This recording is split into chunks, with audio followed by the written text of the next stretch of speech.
live here at a boxing event. Insurrection 1. I'm Sherrod Big Deal Dunlap with my man. I'm here, Bakari. Boxing Bakari. The Boxing Bakari team is here. We locked in. We ready to get ready for this star-studded event. Out here in New Jersey at the Showboat, Atlantic City. Definitely. So we got a slew and host of fights coming right to you, live stream, Reflex Radio, by Parker's Boxing Club. Parker's Place. Parker's Place. I work with a lot of these guys, you know what I'm saying? So I know they're going to come with some heat. You guys are definitely going to come and bring the fire. And it's definitely going to be an entertaining night. Absolutely. I'm very excited, man. This is the first event. The crowd is filling up lovely. The seats is getting packed. The energy is sky high. Yeah, the energy is definitely up there. Why don't you tell us about your boxing background? Okay, so again, I'm Sherrod Big Deal Dunlap, influencer, pro-am fighter. I have 13 fights, 11 wins, 1 loss, 1 no contest, 8 knockouts. I fought in celebrity boxing, ISKA events. So I'm 51 years old. I just won a second set of titles September 27th. Nice. So God bless, man. Yeah, I've been doing this. I picked boxing back up at 45 years old. Wow. And I started competing again at 48. That's a blessing, bro. That's a blessing, man. A lot of people would love to, get back out there and start moving, start working at the age of 35 and up. You're doing it at 45. I mean, man, that's amazing, bro. You know what I'm saying? I appreciate it. Bakari, what about you, though? I know you got some stuff with you. Yeah, I mean, I'm from the New York City amateur background. I did Golden Gloves. I got silver in the Golden Gloves. I did New York Metros. I won the New York Metros. I won the New York City title. And then I went pro. I'm 3-1 as a pro. And I'm trying to look like you and get back out there, pick it up again. You know what I'm saying? Well, if anybody can do it, it sounds like you can with a background like that. So all they take is that fuse to want to do it, and you're right there, man. Right. The fuse is definitely ignited in me, and events like this definitely want me to jump back into the boxing scene. So I will say this, we spoke earlier off camera. Yeah, it looks like, me and you will be working together at some point. Right.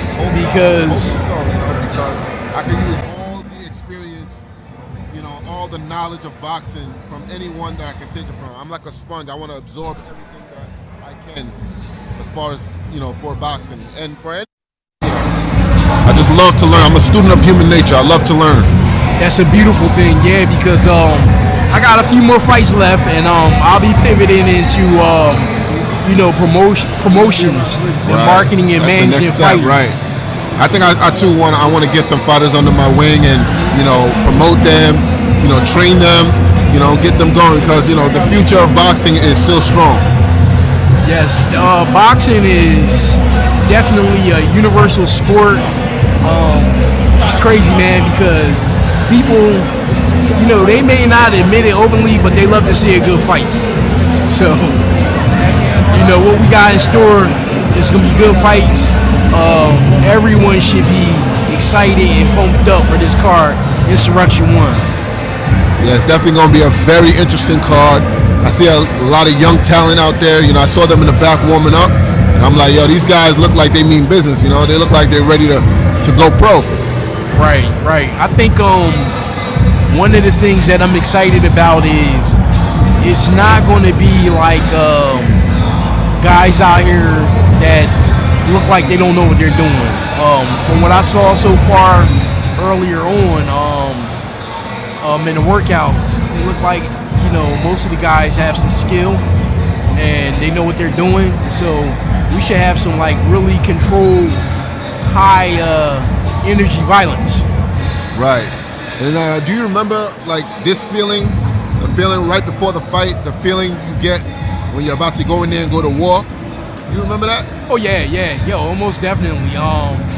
It's kind of undescribable, but it's describable because both you and I, we have experience.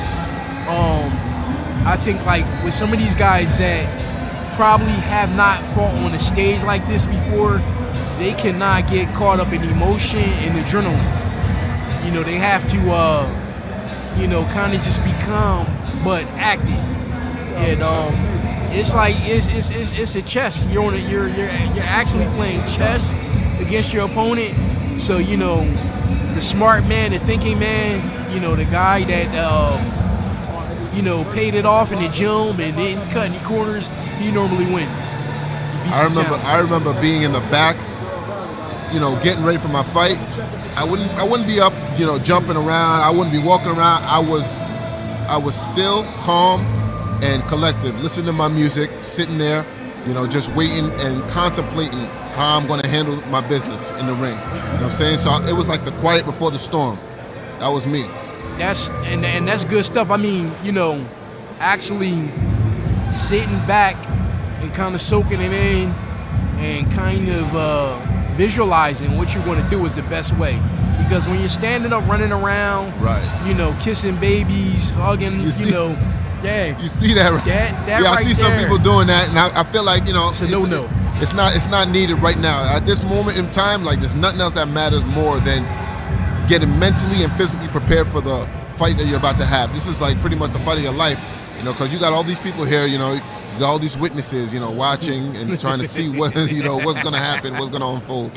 So, right. Your best bet is to just, sit and relax and work on your mental. Because the physical is done. You're already trained. We're here now. Right. You're just going to work on your mental, getting your mind right, getting everything together as far as, how you're going to go to war, war planning. Right, nope.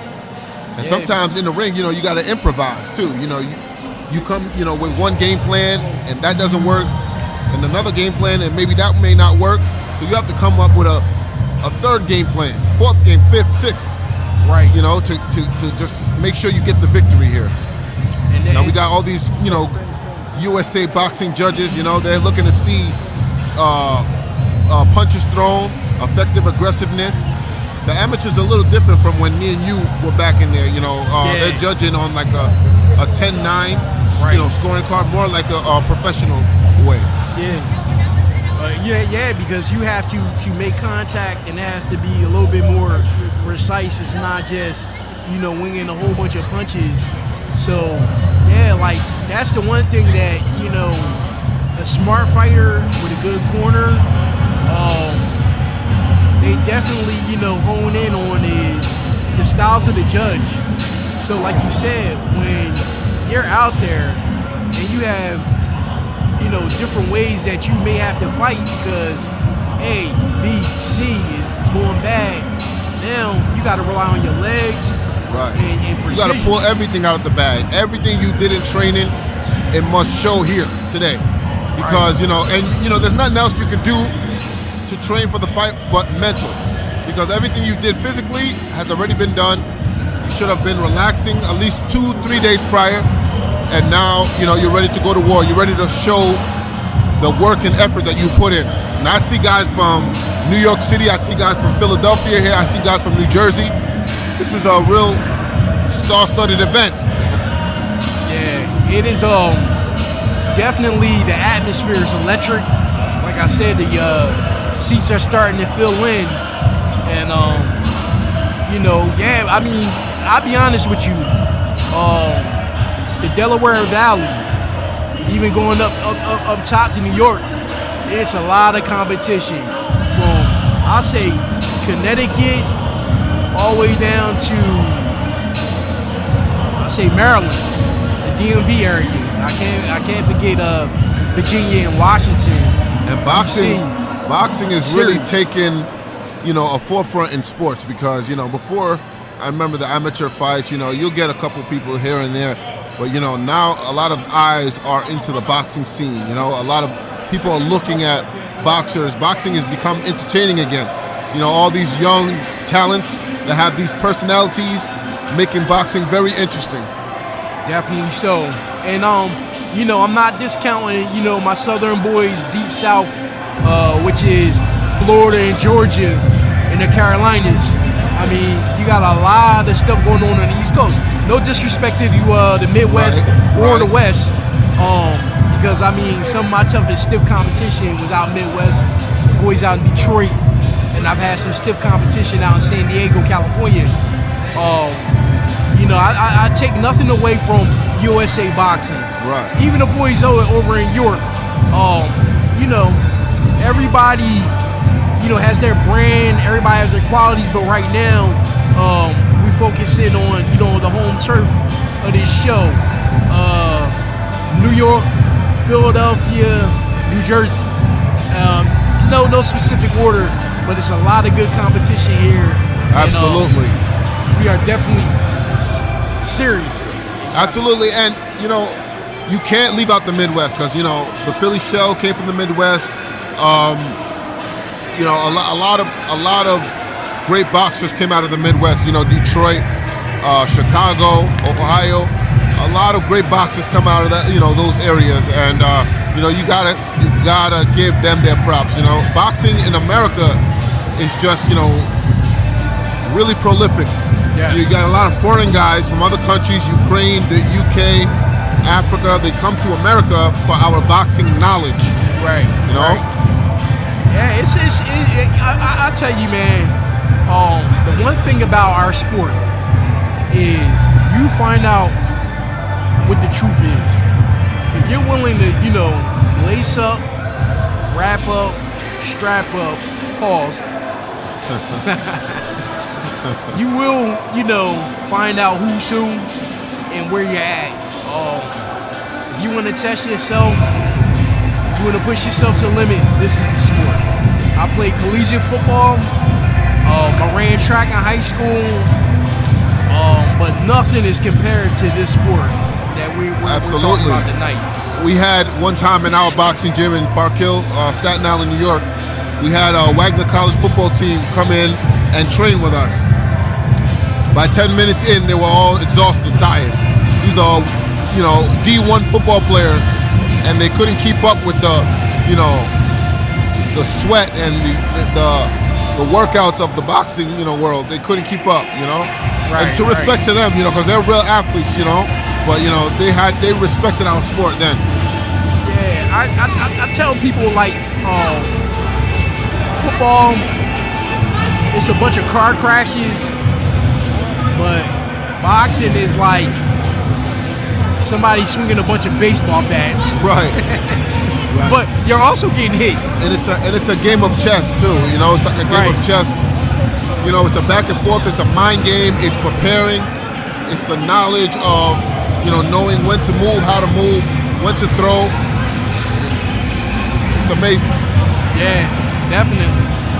And again, you know, in that chess game, it's just like you're on a board. If you're not calculating and paying attention to your opponent, it could be good night. Right. Or you could take a slow beating, you know, depending on if the guy can hit. You know what I mean? That's why it's so important to prepare mentally, especially at this moment right now. All right, we're gonna start. Ready to go. And welcome to Insurrection 1. Brought to you by Big Deal Promotions, your two gloves up, Parker Place Boxing, and Finest Fitness out of Staten Island. We're going to get started here in a couple minutes, ladies and gentlemen. But before we do, can we get a roll call here? Do we have New Jersey in the house? All right. Do we have New York in the house? New York is definitely representing. And do we have PA in the house? No words. All right, everybody. We got 9 announcements tonight.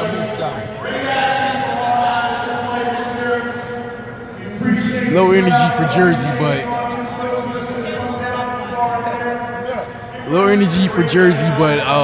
you know, Jersey will represent as far as like skill level. I can promise you that.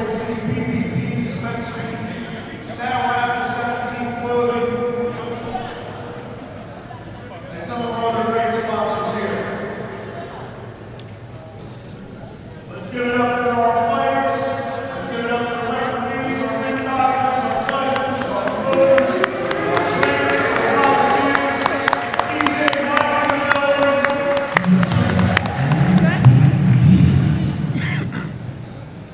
So give us a couple of minutes here, ladies and gentlemen. We'll get to the national anthem. We're looking forward to having you here for Insurrection 1.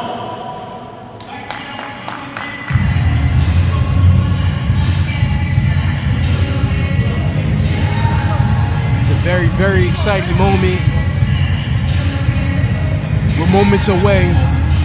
We're moments away from destruction. From Yeah. people are going to be going at each other. You know, it's your life versus mine. Yup. That mentality. One thing about, you know, the sport of boxing is you have to have the mentality, you know, that Yeah, you can't have a one-sided beatdown. No, We're not no. trying to see one-sided beatdowns. You know, that just means that this other man trained so hard, so much more than you, that he outdid you. You know, he took over your whole body. Yup. It can't be. No, We want to see back and forth action. We want to see mental toughness. We want to see a chess match. That's what we want to see. That's what we're looking to see here. We're looking for preparation, skills, you know, people being able to, how can I say this? Troubleshoot. Right. If you can troubleshoot. On the spot corrections. That's what I like. On the spot correction. Right. Yup. And the fighters have to check themselves, because sometimes you're in the ring, it gets doggy dog, and you got to tell yourself, okay, what did I do this for? Why did I come here? I'm better than this. Right. I got to keep And pushing. I don't want anyone to feel discouraged too. If you lose, you know, you can always pick yourself back up, see where you did wrong, pick up where you left off, and come back better, stronger, smarter. You know, you can't give up. Right. I think that a lot of it is, you know, guys having good days and bad days in the gym and being honest with you. You know what I mean? Like, when I have tough days in the gym, sparring or whatever, if I can't just get it going, I make a mental note of I got to get better tomorrow. I got to get better, you know, and figure it out so I can have less bad days. But, you know what I mean, the bad days, that can help shape you know, so, okay, this is what I should be doing. Right. This is what I got to get better at. And a lot of people don't realize that, you know, boxing is not just about sparring. It's not just about running. You know, it's so much more than that. It's all these things put into one. Right. It makes you a good fighter. What makes you a great fighter is the mental toughness. Bringing the mental clarity and calmness. That's what makes you a great fighter. That will propel you to, you know, superstardom. And I want to see one of these kids become a superstar. Oh yeah, most definitely. Oh, I think it's here. I do believe that we got some diamonds in the rough that's going to be fighting tonight. And I got to piggyback off of what you said. As far as, you know, making a great fighter, it's repetition. You know, hey, if you got to just train throwing the jab all day long, you got to tie up your arm. Right. Whether side you go, whether you're ortho or southpaw, yeah, you work on that till you're strong. If it's defense, you work on your defense, your footwork. You know what I mean? If you have to shadow box, like me myself, it has to be at least 20 minutes. You definitely cannot skip steps when it comes to boxing. You No. cannot skip steps. You must take your time. You must, you know, do everything. And I always say, even as a pro, I always go back to square one. I still, you know, tie a rope from one end of the ring to the next, go under the rope, shadow box, everything I learned from day one, I still try to keep it up. And that's what made me successful in my days of boxing. Right. Yup. It's the little things. The little things, they turn into big things if you're not on top of it. That's the crazy thing. Like, it's cliche to say, dot all your I's, cross your T's, but in this sport, you have to do that. Well, I'll say this, for any professional contact sport, that's the blueprint to success. So, most people have to understand that, you got to be punctual. You have to be meticulous. Yep, you have to be like a doctor in there. You have to be like a surgeon. You're not going to always do everything perfectly. You're not going to land every punch, but at least make your mistakes, teach you something in the ring. You're also learning while you're in the ring. You're also learning, what you should do better next time. Very important. Definitely right on point about that. I will say this, Bakari. I am very happy that I'm actually commentating with someone knowledgeable, because some of the telecasts, and I'm not trying to put people down, they'll get in there, they don't have nothing to say, they don't have really too much to say. Oh yeah, this guy just threw a punch, or it's real basic. We've been photobombed by one of the fighters like about 7 times. But while we've been on this, he keeps walking past the camera. So. But you know what's kind of crazy? Like me and you right now, we're witnessing some of the guys that are about to go in there and go to war and fight, and they're not in the back, relaxing. They're up talking to people, like you said, kissing babies. This is not what you should be doing right now. Right now, you should be relaxing. You should be focusing on what you're about to do to your opponent. Me, I know I would take a look at my opponent and sort of visualize his way of movements, what he's going to throw at me, what he's going to offer me, what he's going to give to me. Right. I would not be distracted right now with talking to people. No. Like right now, talking, to people in the crowd, or, loved ones, friends, right now that's not real important. You're talking to them every day. This is an important moment. This is your time right now to shine, because trust me, the conversation's gonna switch if you get knocked out, or you embarrass yourself. You're not gonna have a good night tonight. So, in order to try to prevent that, you need to focus. You need to lock in. Right. I do feel like I know me. These are the little things I'm looking for when I'm in the back. If I see my opponent jumping around, doing the most, I'm like, okay. Oh yeah, and it's funny to see like guys in the back jump roping. Like before a fight, that's not needed. You do not need to do anything before the fight but relax. Right. You're in the back jump roping, you're shaking your head up and down, your brain's like moving in your skull. You don't need that, because you're about to get your skull cracked. You get in that ring, so that's not a good idea either. Right about now, before that first bell rings, you should be totally on focus mode. 100% focused. Yes. Nothing else should be done. Right. New York's finest, S.J. Love.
Bakari. You can find me on Instagram, Bakari Forever. That's BAKAREFOREVER.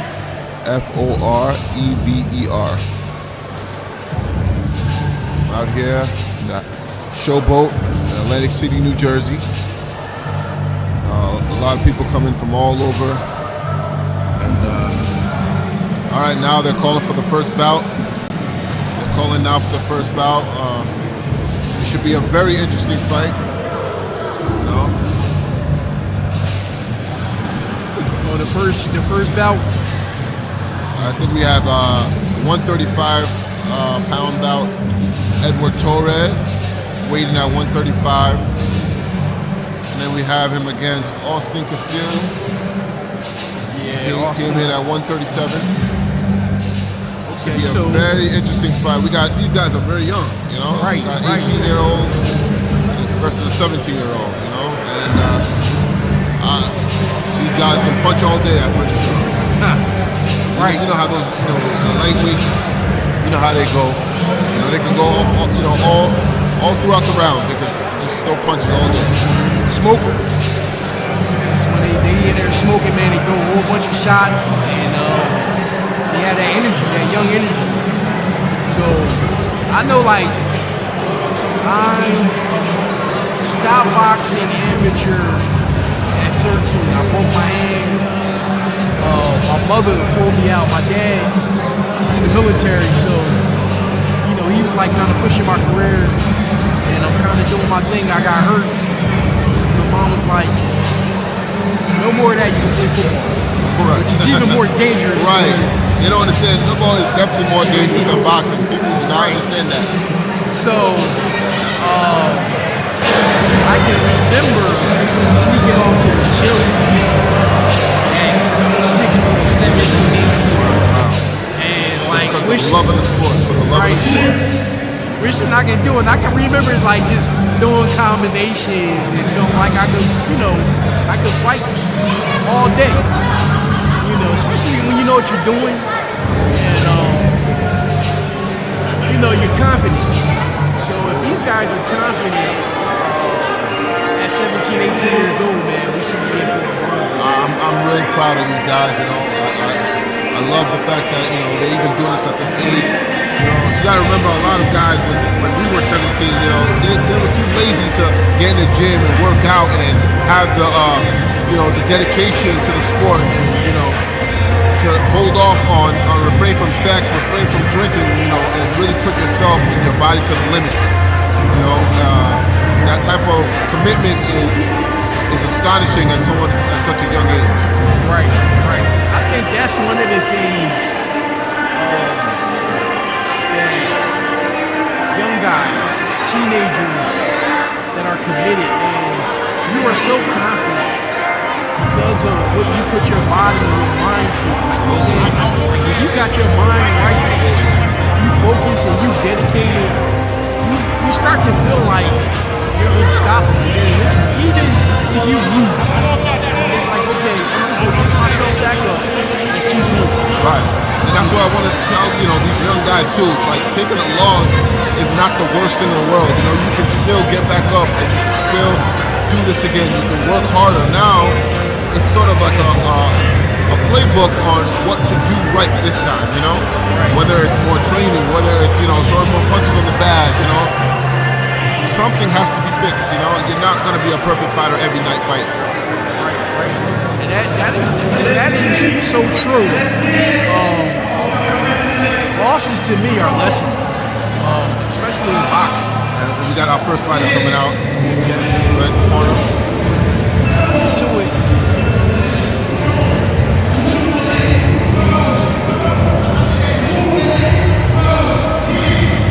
So we got Edward Torres and Austin Castillo. Got him? Red corner? I guess this is Torres. He has the red headgear. Yes, the red corner. So I think that's Edward Torres in the red corner. He's coming out of the red corner. At the age of 18, 135 pounds.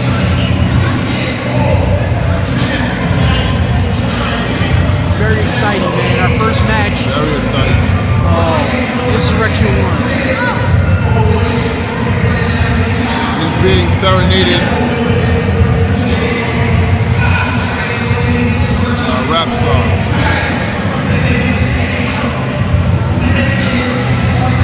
This is just an exciting moment. I'm so happy that this is turning out the way that it's turning out. It's a very nice crowd. Definitely a nice crowd. This stadium filled out very nicely. You know, I think everyone's excited to see what's going on, what we're going to see.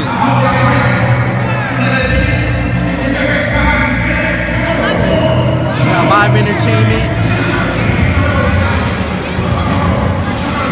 They didn't give us the entertainer's name, so Yeah, we don't know his name, but he's definitely entertaining. shout out to him. He's doing his thing.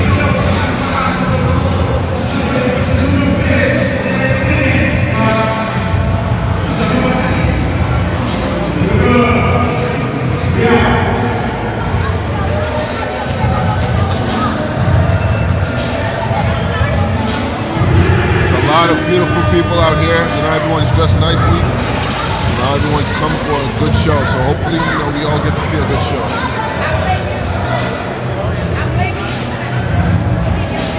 Got a lot of entertainment out here. Right here comes our next fighter. Austin is still 17-year-old. Austin Steele. Got a blue corner. I think that's his name. Bobby names already. No, I think most pronunciations, you know, are used. Right, he's beating the judges. That's sort of a formal thing that most amateurs do. I think he fights out of Finest Fitness in Staten Island, New York. These are two New York fighters. Nice. Guys look like, you know, they look like they're ready to go. Yeah, these guys look ready. They look like they've done this before, you know, they look like they're ready for war. That's what we want to see. We want to see war. Got the announcer that we announced the fighters. Boxing out of the red corner, 18 years of age, weighing in 135 pounds, Edward Torres. Let's go, 18 years of age. Boxing out of the blue corner, 17 years of age, 17 years old.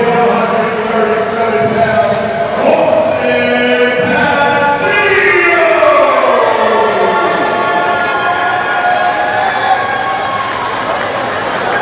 Castillo. Castillo. You can't see the whole ring.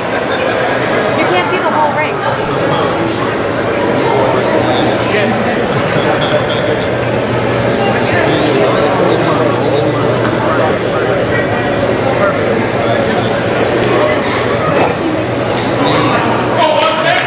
There goes the first bell. Okay. That's your job. These guys, you know, young, intense.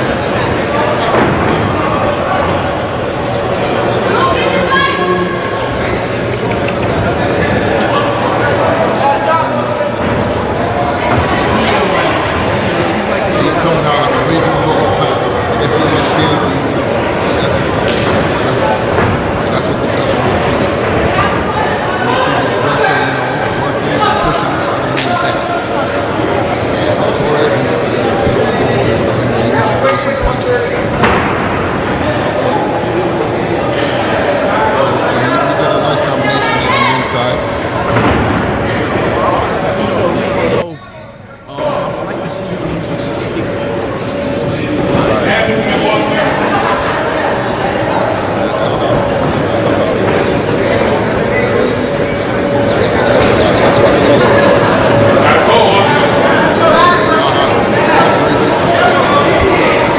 Because you don't see many of them, you know, to get that training and practice of fighting sound. Torres is coming like a mad bull. So he's coming.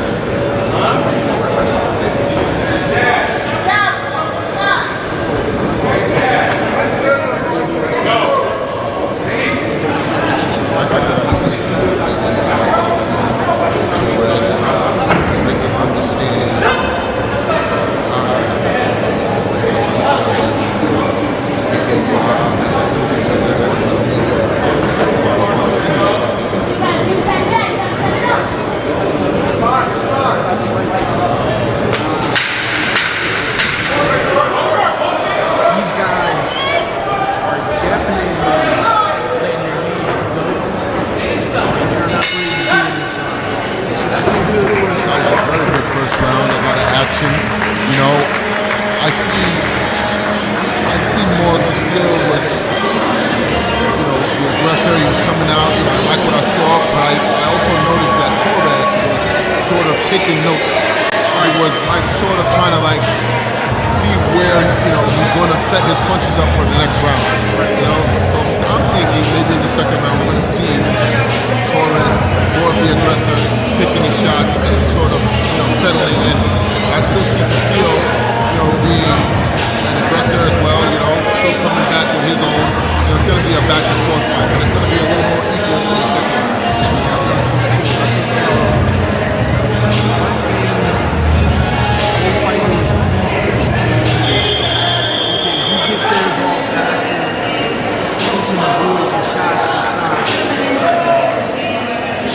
Very under control. Because it was like aggressive, it was more effective aggressive. And I like that. I like what I see.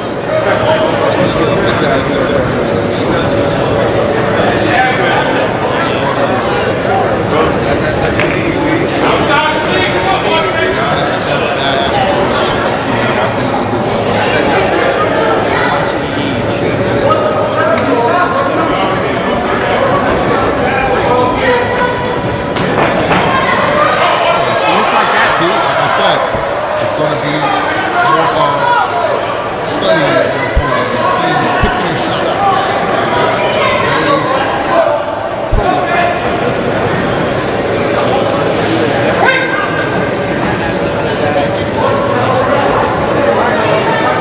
Now you felt like I said, effective aggressiveness, Castillo has slowed down. You can't keep it up. See? Torres is now picking the shots. Now he's slowed down, he's slowed down his speed. Now he's picking the shots. He's getting where he wants him to be. He still needs to be more aggressive in the inside of the ring and not put his back against the ring. So Torres is now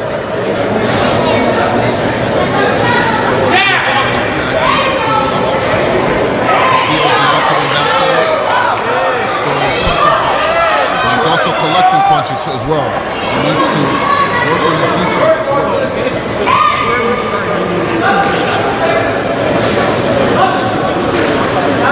I saw him down at 180. Right now. Definitely punching it. He's punching it in. Basically. I would give the first round to Castillo and the second round to Torres. Torres is starting to pick it up. You can see the Absolutely. If Castillo doesn't have anything else besides that effective aggression, if he doesn't settle down, if he doesn't pick his shots correctly, I can see him losing this fight. But that second round definitely went to Torres. Without a doubt. He has to watch it. He's just going to go to nothing behind it. He's going to be taking shots in the end. That's how you know. Might get put down because he can't hit the shot. Exactly. I can see that as well. Him being put down if he doesn't put his shots together, if he doesn't settle down and have effective aggressiveness. Yes, be aggressive, but make it effective. Don't just throw punches and have half of the mix. You have to make most of the punches.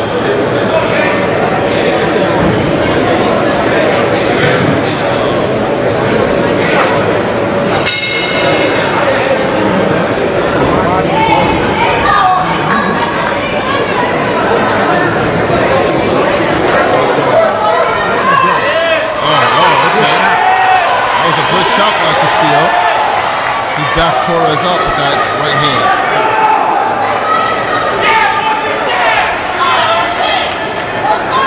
I like Castillo's attitude. Yeah, I like that attitude. But you know, Torres looks like he has a plan. He looks like a man on a mission. He looks like he wants to pick his spots correctly and really get to Castillo, which he's kind of doing. But he's not throwing. Okay, now he's throwing combinations, but those missed.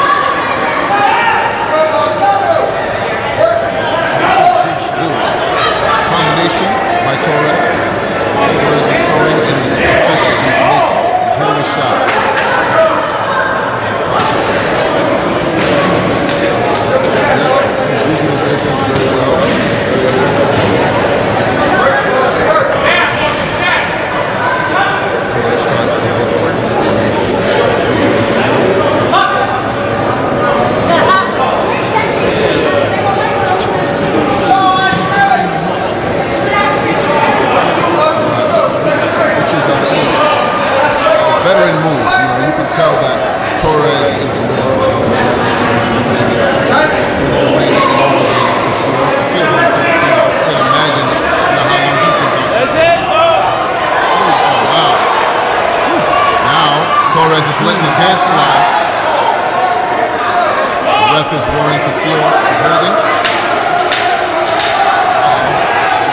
bout's about to be over, and I see combination.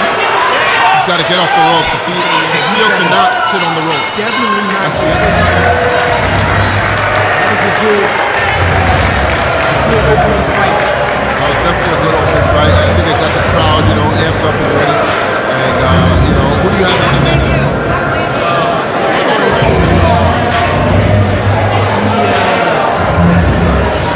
It seemed like he just started pulling away. People into the fight.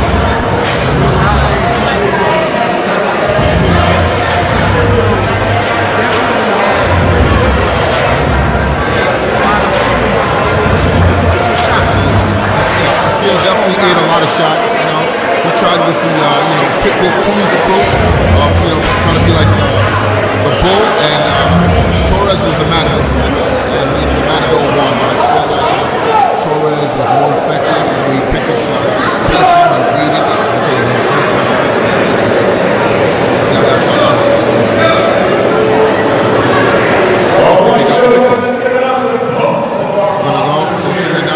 We're gonna have the announcement of the winner right now. It's definitely a very good fight, very entertaining fight. As we wait to judge the scorecard, just a quick reminder of some of our great sponsors here tonight. Big Deal Promotions, 302 Gloves Up, Parker Place Processing, the West Series, powered by Reflex Films, which will be releasing later, and the actors from such films are in attendance tonight. So make sure you get a chance to say hello. One more time for all of our sponsors here at Cal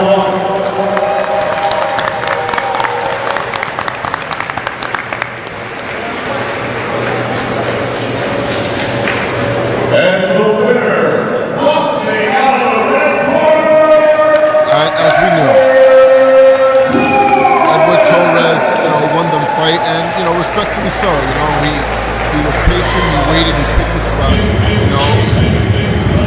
You could tell he's been in this for a while. This was his first fight. And damn sure won't be over.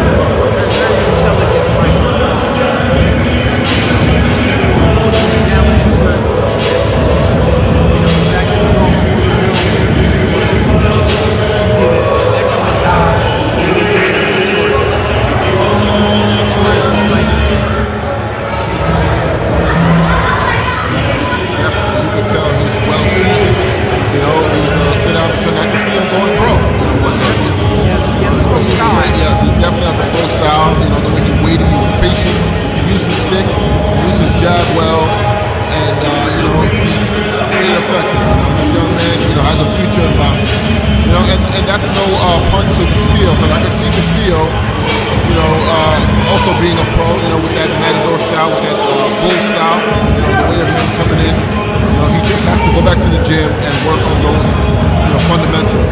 You can't have that bulldog style in the amateur. You have to work, use your stick, use your jab, use your right hand, use all your punches. You can't just have the matador style, not at this point. Definitely, just has to understand distance.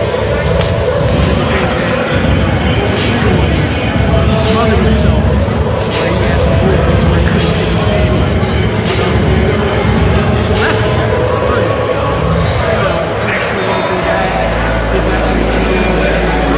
He's got to go back to the drawing board and see what he did wrong. And in my opinion, what he did wrong was not using all of his punches. You got to use your jab, especially when you're fighting a southpaw. You cannot circle to your left. You cannot circle to their power hand. You have to, go the opposite way, and, stick and move. You have to use all your tools. One thing that's southpaws, in my experience, it seems like they don't like it. You reverse it back, they're going straight right hands. So they're right Here comes the next fighter coming out. Wow. Melvin. This is Melvin Tremino out of the right corner. 130 pounds, 22 years old. Fighting a 2-minute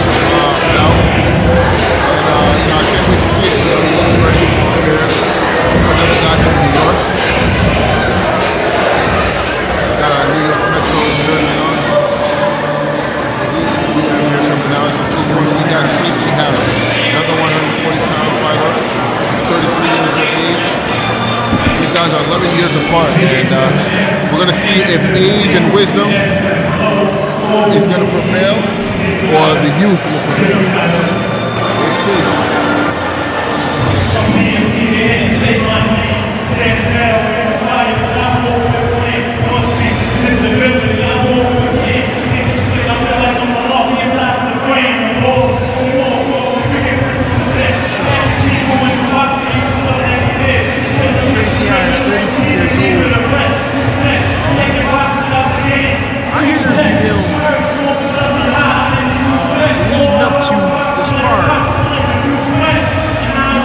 Fight a gentleman out of Oklahoma named Spider. Spider got injured, he pulled out of the fight. And I mean, they were talking real soft. So I was excited about calling that fight. But I mean, we'll see what Melvin Tremino is going to do. I hope I'm saying Melvin's last name right. Tremino.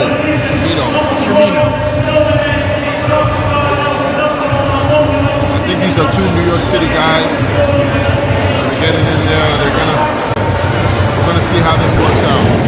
But we already see that one guy was in the Metros, so at least we know that he has some amateur background. He's been there before. Hopefully these guys are evenly matched. Introducing first, out of the red corner, 22 years of age. I'm wondering if Spider has tuned in to see Tracy. Because, like I said, those guys really got the live chat going, and it was really explosive. And I'm hoping that Tracy Harris. I'm hoping Spider can get back so they can fight. All right. Now Tracy Harris needs to really put on a show. He's got to represent. He can't let this little kid really outdo him like that. Hey, listen, I've seen works. I've seen the youth show, and I've seen older people get old overnight. So we don't know what we're gonna see here. And it looks like Tremino is ready. He's hunching down. He's ready to run out there and attack. That's Harris. Okay, they touch gloves in the middle of the ring here.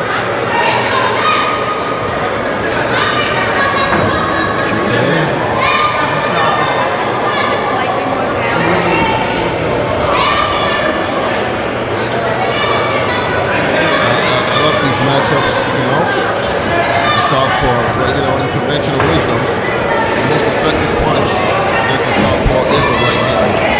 Okay. Yeah, you definitely can't turn around in a boxing match, That's a definite number. So it looks like, the younger fighter has more experience than but let's see, maybe in for a treat on this one.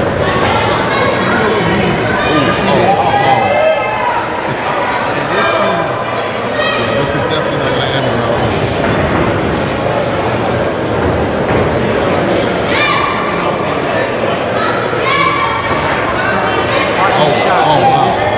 Looks like we're going to see a knockout. We're definitely going to see a knockout in this one. I've already seen combinations connecting and pushing the head back of Harris. Tremino definitely is well seasoned. Definitely more than Harris is. Harris has to stop hiding behind his.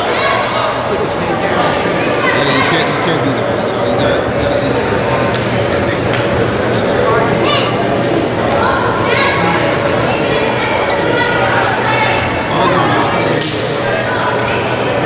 I definitely see what you're saying in the account of this, but I give the referee his credit. He knows what he's doing. He's watching close.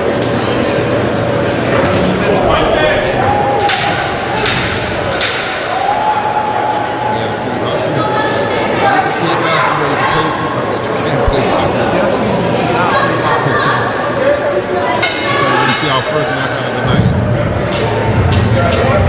I've seen Harris take a very big, deep breath. It looks like he's getting tired in there. Harris looks like he's having fun in there. He's smiling. Definitely,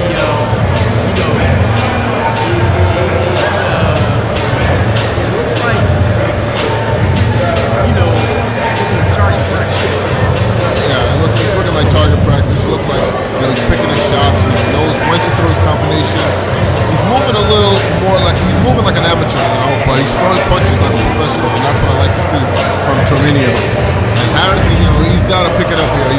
to, stick and move. He's got to stop ducking and hiding his head because he's showing Tremenio that he's scared. He's showing Tremenio that his punches are effective and it's working.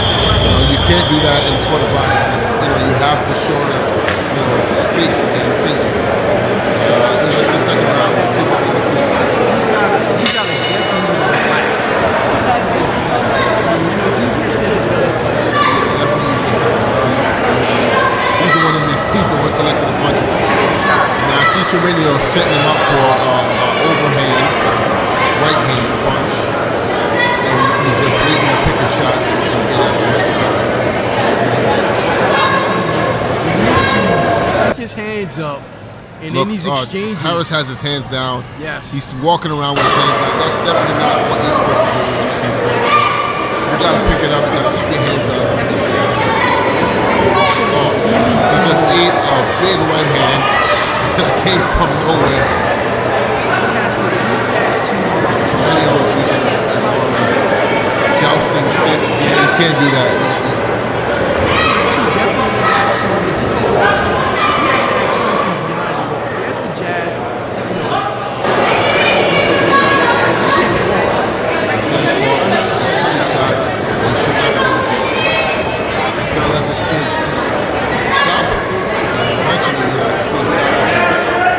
Every time Tremenio throws, he's throwing in combination and he's throwing meaningfully. You see, just like that here. Even the ones that are missing, they're whisking by Harris's head, Tremenio is definitely having fun in there. He's definitely relaxed, more poised. He's throwing combination punches. Harris is sort of just there to play defense. He's not throwing any punches. He's not walking forward. I see Tremenio trying to beat Harris to walk forward. He's just eating right hands.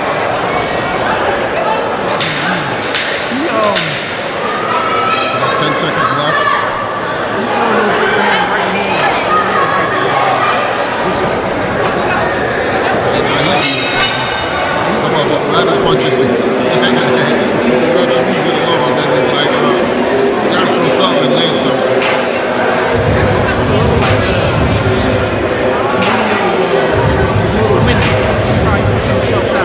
He definitely looks winning, but he's still more seasoned and seasoned enough to get himself through the fight because Harris is not throwing anything. Harris is looking more afraid than, fearful. Right. Well, he's pushing punches. Yeah, and it's not effective. He's definitely see that he's not so he's in there, he's chasing Tremenio around. He's not doing anything. He's definitely chasing. The problem I have with him chasing Tremenio around is he's chasing him with his hands down. And that's how he keeps getting caught with those overhand right hands. Hopefully this is out of the final round. Hopefully we see something different in Harris and he picks it up. If not, Tremenio is nothing going to get him.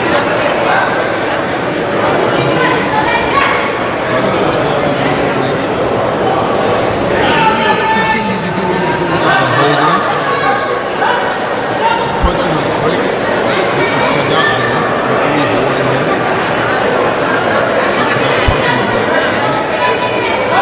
I guess that's out of frustration. He's looking to he's walking to that was definitely an low blow. The referee, did he give him a warning? The referee's been very lenient about the action.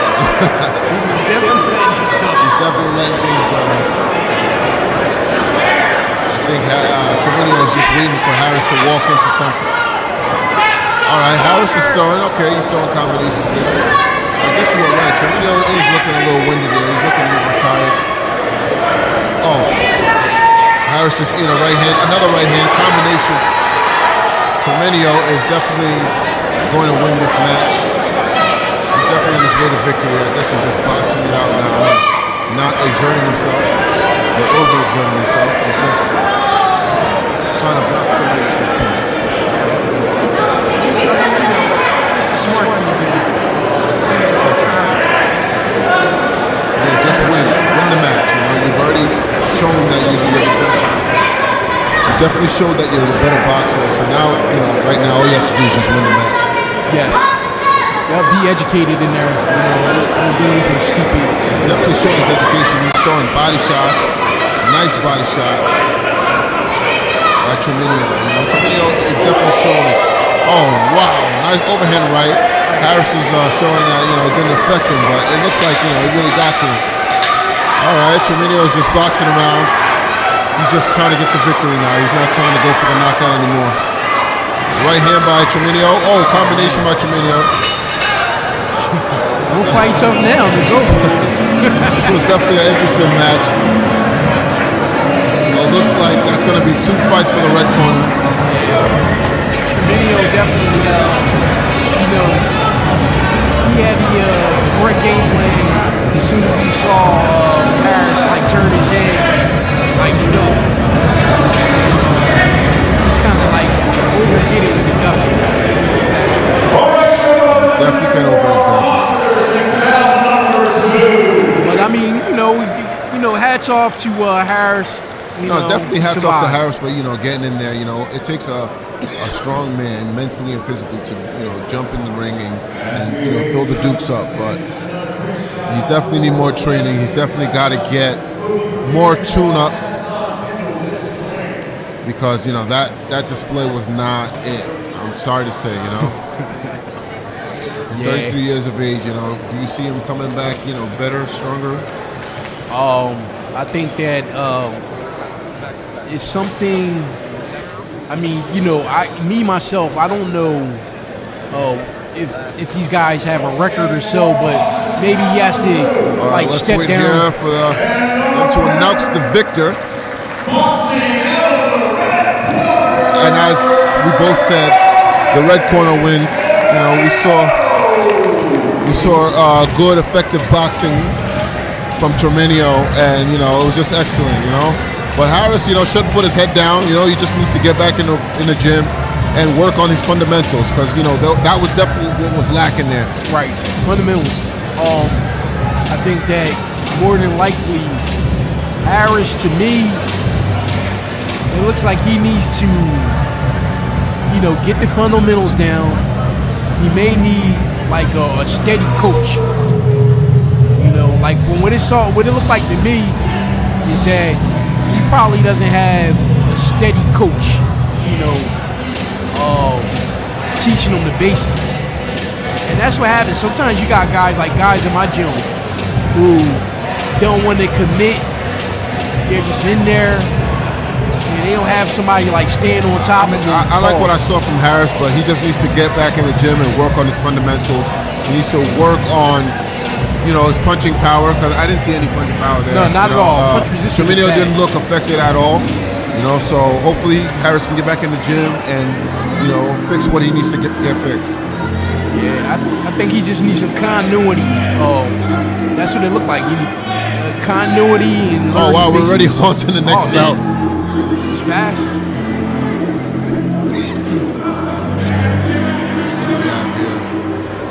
So we're in our third bout. Red corner, we have Dominique Brown, 189 pounds. 39 years of age.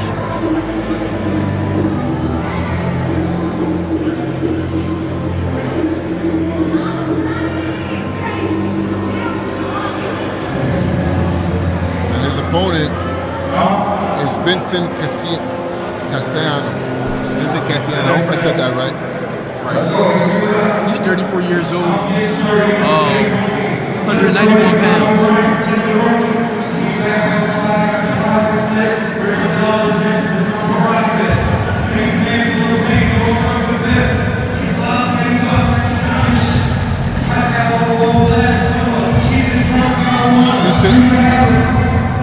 Vincent's 191 pounds. These guys don't look that big, but no, these are some big guys. During the warm-ups earlier, I got to see a good look at Vincent Cassano. He looked pretty good, but we'll find out. It remains to be seen once the bullets start flying.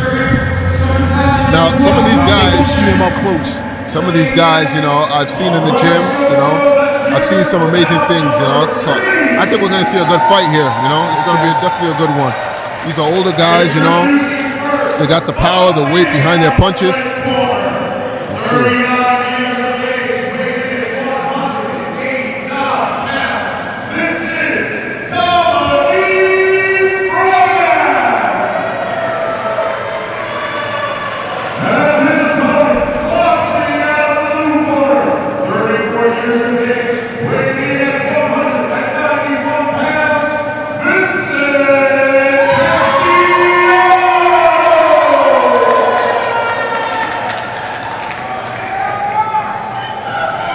Cassiano, outweighs his opponent by 2 pounds, but that's not going to be much of a difference. I think we're going to see a good one here. Cassiano, a southpaw, and I think he's gonna bring the heat. Well, we don't know yet. We'll see, but I feel like the southpaw will get the victory here.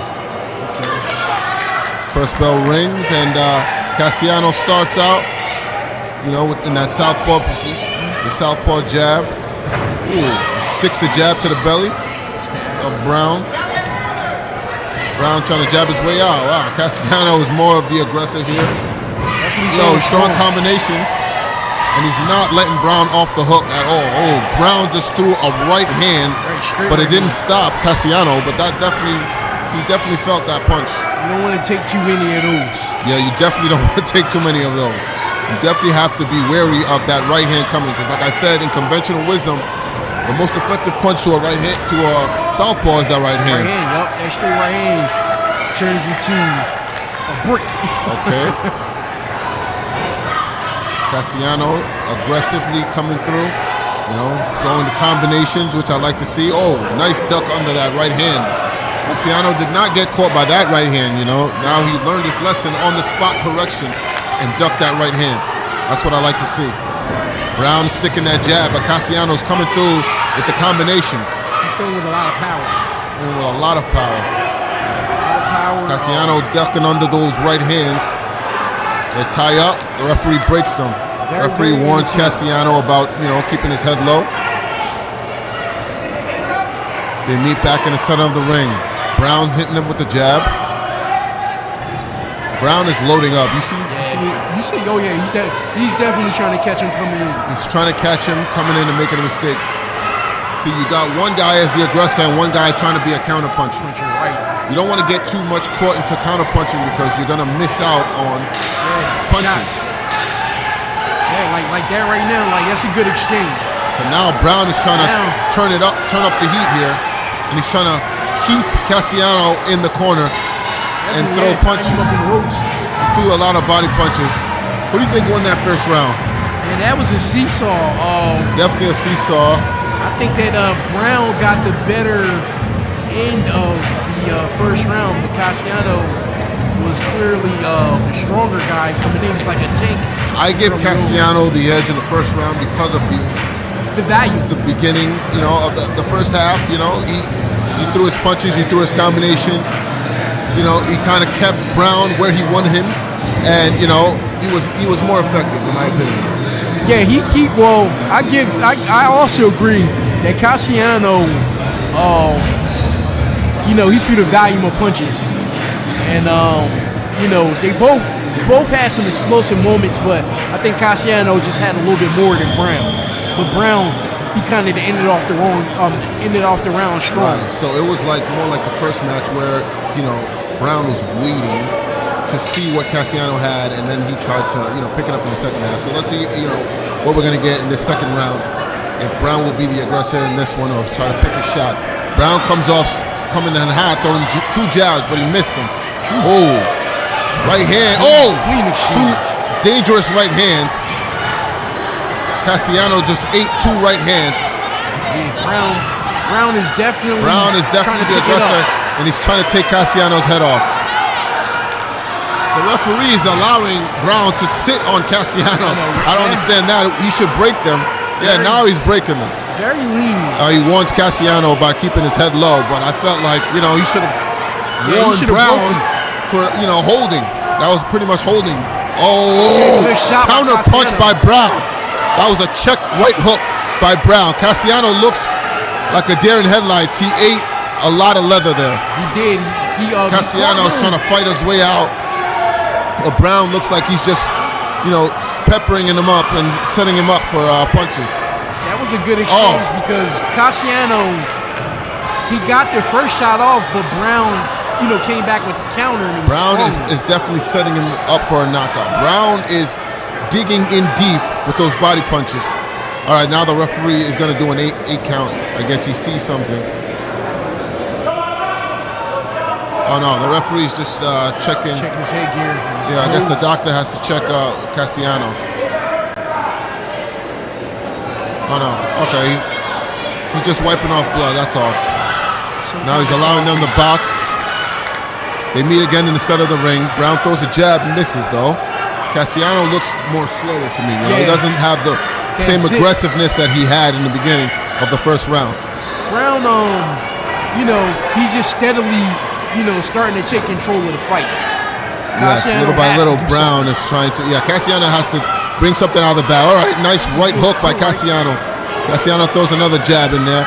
Brown is looking to counter Cassiano as he's coming in. Brown is looking like more of the boxer here. Definitely.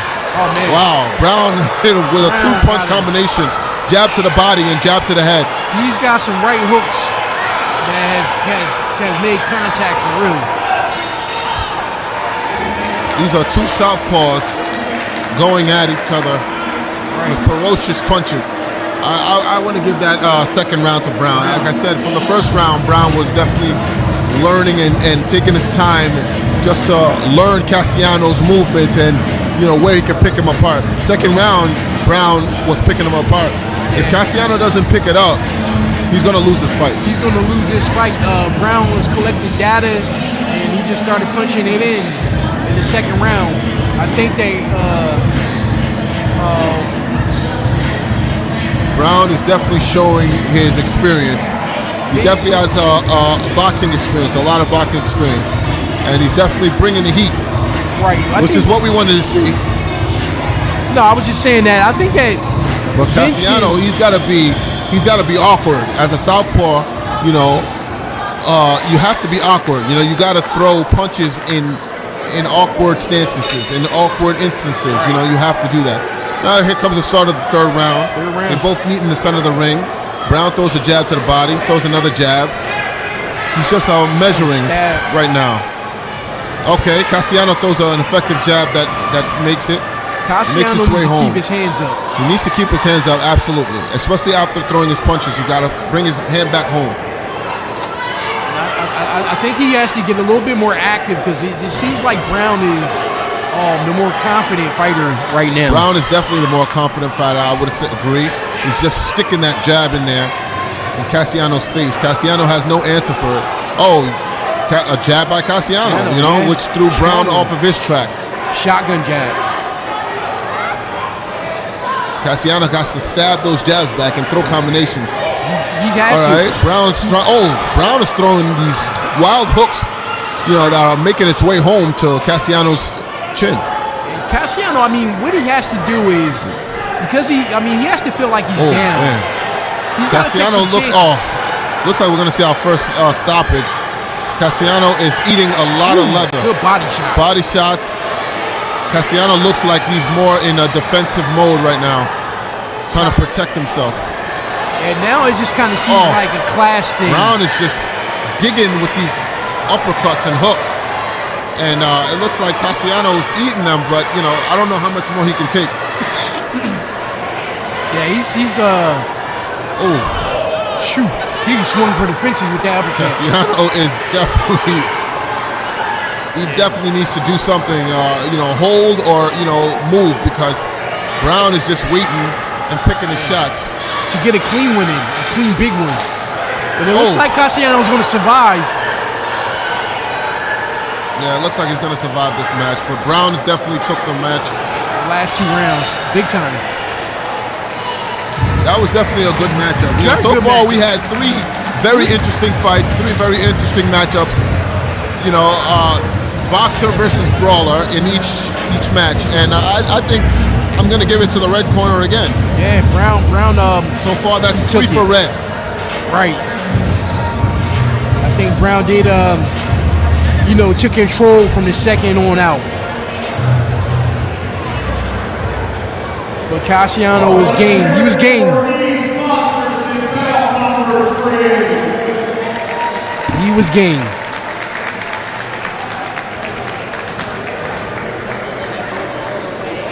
While we're hearing the judges' scores, we just want to shout out clothing. The merch table over here, as well as PPP accessory, located 3001 Avenue here in the next city. Also, visit their merch table if you get the chance.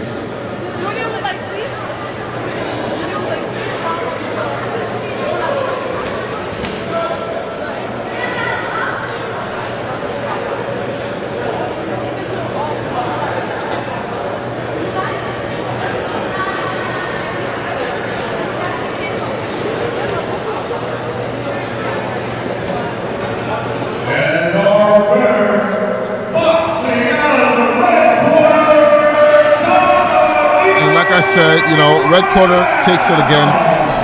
Brown was just more the slicker boxer. He understood the assignment of what he needed to do as far as study his opponent first in the first round and then pick him apart second and third round. Yes, he did. He took control from the second round out. He started picking it up at the end of the first round. It was a really good competitive first round, but we both agree, Brown just, he just soaked in the data. And the next matchup is a very interesting matchup. We got a 147 versus 140 pounder. I can't even say this guy's last name, so we're just going to call him Steven. And Romello Kwan. Yeah, Stevens.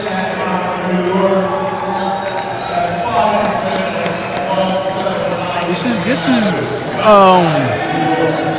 I'll say this. I'm going to make a prediction. I think this one's going to be our first stoppage tonight. You think so? Who you think is going to get the stoppage here? I got to go with Mello. Going to go with Mello? I got to go with Mello. I think I'm going to have to agree with you here. I think Romello has what it takes. He's very sharp. I've seen him in the gym. He's very sharp. He's very focused. He wants this.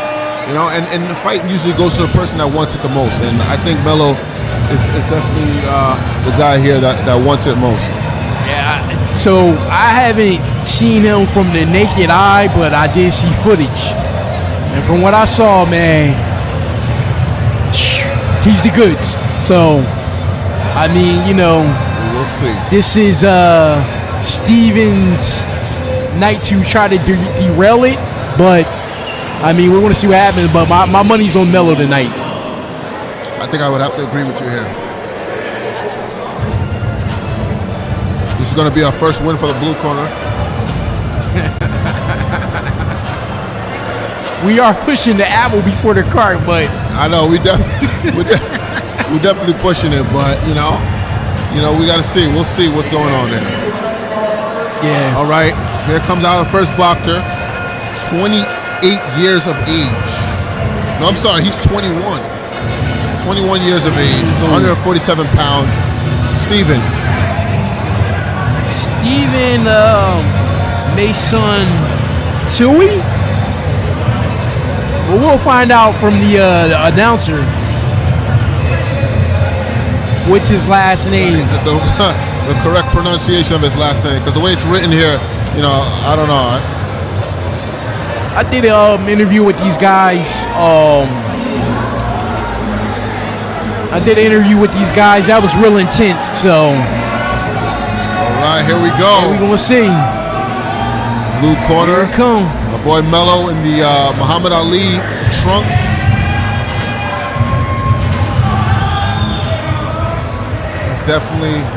He's definitely ready for this bout. I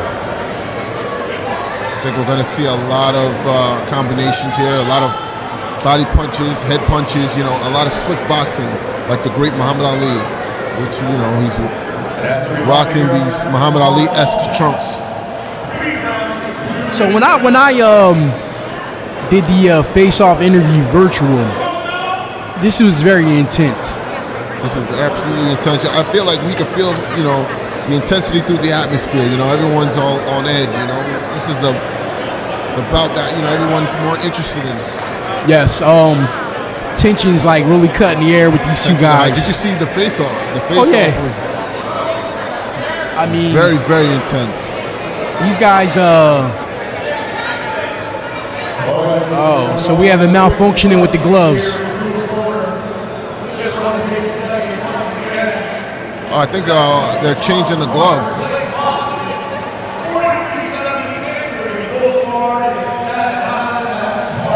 So there's a malfunctioning with the gloves. Equipment malfunctioning, but we're going to get right to the action very soon. I definitely can't wait for the action to start. But, in the meantime, these guys are still, they're ready. They're focused. I think we're going to see a very good matchup right here. I think they're going to put...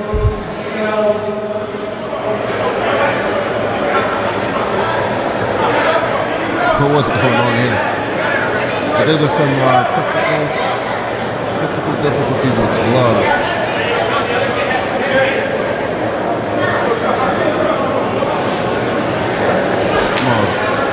I know they're chomping at the bit because this is their first time out.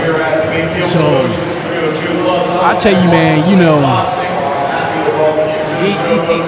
it's these moments. It's these moments when it's right there, and expectations of expectations are definitely high between these two, especially because of the face-off. What we saw was two young, hungry guys, trying to put on a good show. We have Romelo Kwan, 28 years of age.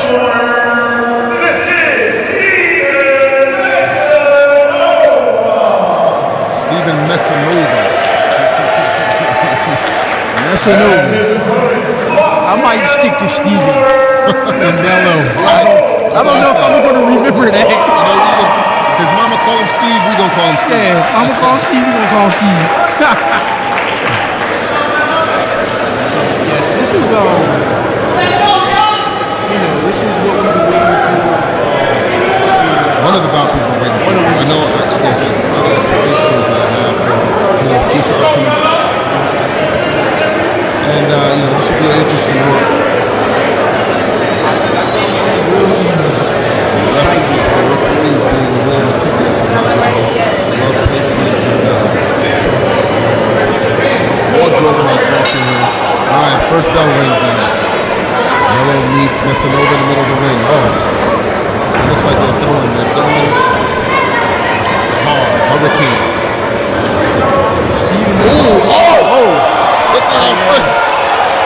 Looks like it was going to be our first knockdown. No knockdown. The referee calls no knockdown. It looks like it was a slip. The referee's checking the gloves. Melo. Steven is putting his head down. Bad move. I would like for Melo to keep his hands up. I know he's slick. Good. He's definitely stabbing to the body with that right hand. Definitely a good right hand to the body by Melo. His defense is looking good. Steven has to get his legs from up under him. He's hurt.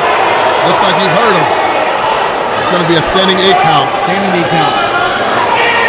He did an uppercut. He felt it was good at that. Amazing. Definitely a good fight, here that we're seeing. It looks like we might see our first stoppage tonight. Definitely. Melo looks very confident in there. He's catching punches. He's holding. He's blocking. He's using his arms for defense. Steven's reaching. That's one thing. He's looking very confident. Look at that left hook by Melo. Steven has to stop reaching. Quan has to continue what he's doing and throw his combination. Messanova needs to, throw punches and not sit there like a butterfly in a cocoon. Exactly. Yeah. He just he's kind of like waiting for Melo. Melo's looking very comfortable in there, very relaxed. He's sticking his jab, he's throwing his combinations at the right time. Ooh, he's throwing right hands, double right hand by. It's the confidence of Melo. Masanova's looking like he's inspired now. Right. But he's also fearful of that right hand because he got caught with it. Just again, he gets caught with another right hand. My thing is, you can't get inspired when you hear the clap of the 10 seconds. You got to be inspired early on in the round. But so far, Melo is he's won the first round overwhelmingly. Absolutely, that was a landslide victory of the first round by Lamelo Kwan. Lamelo Kwan, 28 years of age, 140, and he's looking like a professional.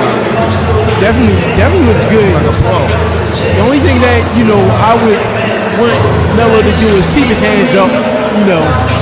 Just be careful when he's in range of shots. Because you don't want to get caught with anything cheap.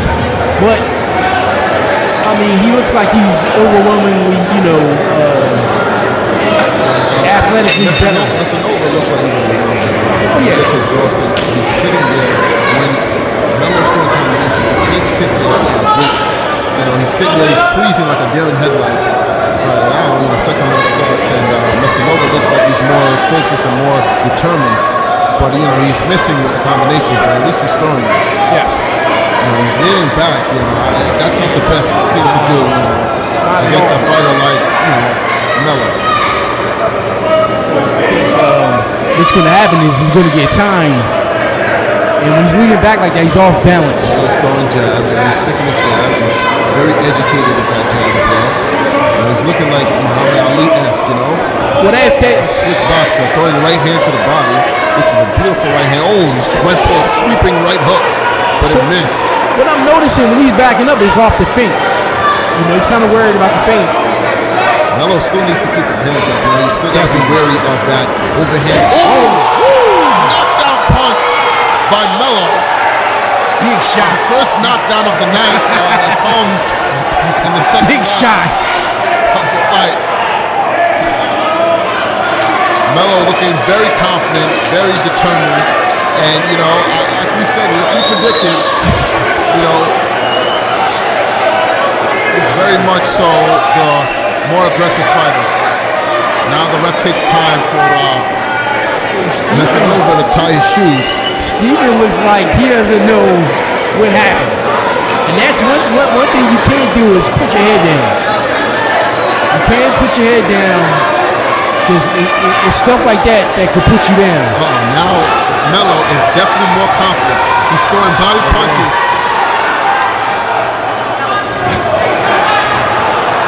Body punches, hooks.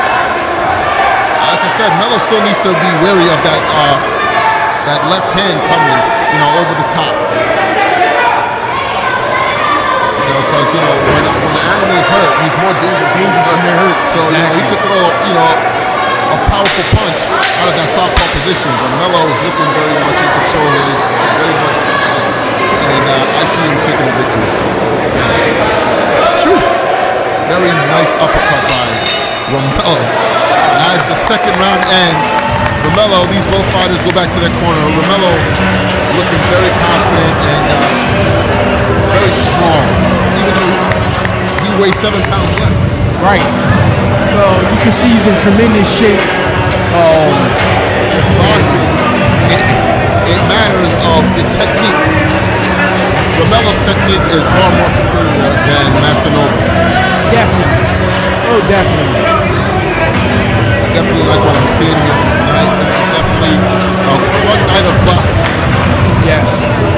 Great show so far. We've had great competitive fights all the way up until this one. And no disrespect to Steven. And you can tell Romelo has good sparring partners. You can tell he was in there sparring and getting himself ready and focused for tonight. And he's looking just like that, ready and focused. Yes. Very confident. Start of the third round, the whistle blows. The referee is calling both fighters to the center of the ring. This is about to be short night for Masanova as Romelo comes with combinations, throwing slick punches, right hands to He's got to stop Masanova's putting his head. head down. If he's going to put his head down, he's going to bob and weave. Right, you know, but listen, Masanova's still coming in there throwing combinations. He's still not out. He's been down, but he's not out. Not out.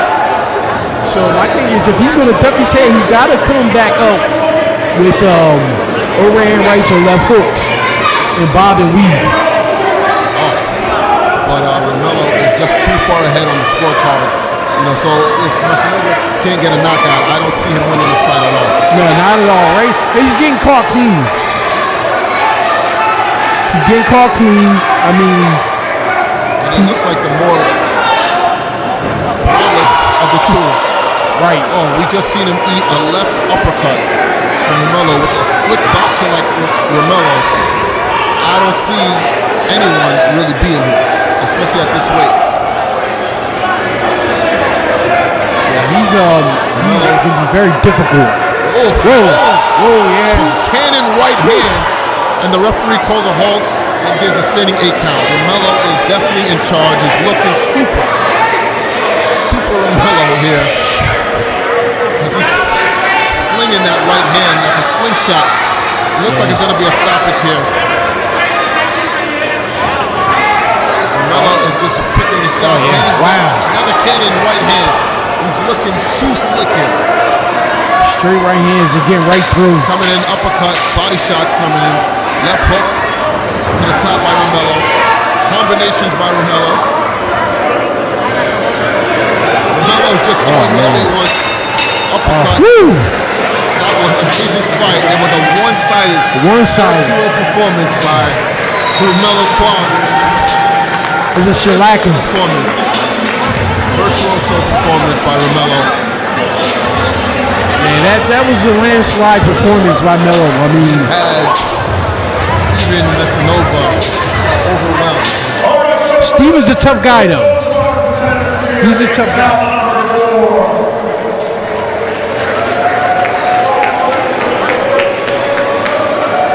Excellent job by Melo.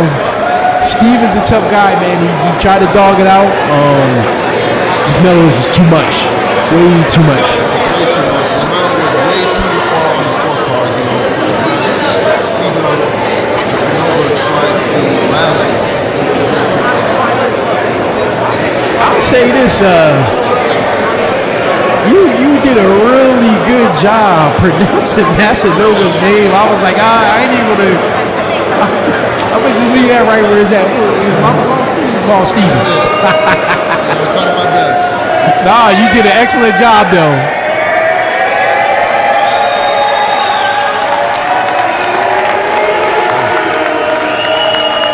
Respect to both fighters though. Respect to both fighters, you know, both men got in there. And listen, this guy's only 21 years old. Yeah, he's a kid. Steven has a lot of time to go back to the drawing board and work on what he needs to work on.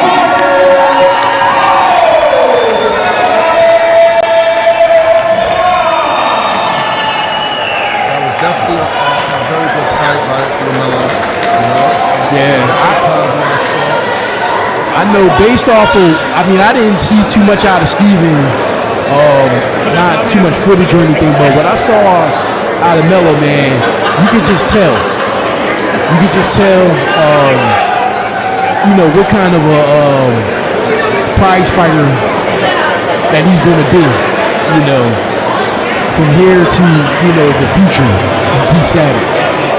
Yeah, he was looking like a pro in there. You know, he was looking very slick. Very slick fighter, and I like what I see, and I can't wait to see him again in the future. Oh yeah, definitely. He's definitely one of the guys that, you know, he's going to get better and better. Like he's not at his ceiling. He's not at his ceiling. But that kid Steve was a tough guy, man. Shouts out to him. Yes, I definitely like what I saw. You know, very focused young man. You know. Next bout should be interesting. We have Xavier Sears versus Jason Santiago. Xavier Sears, 28 years of age, 163 pounds. We have Jason Santiago, 26 years of age, 162 pounds. You know, this is a more close and even match as far as the weight is concerned. You know, we're gonna see. Yes. This is exciting, man. Hello, man. Yeah, we gotta get you, man. That's why I'm married. Hey, Mello, make sure you get over here so we can talk to you. Good job. Shouts out to Mello, man. Mello did his thing. I was very impressed. I got to see, you know, a bird's eye view of me and Kari. We, you know, enjoy that showing.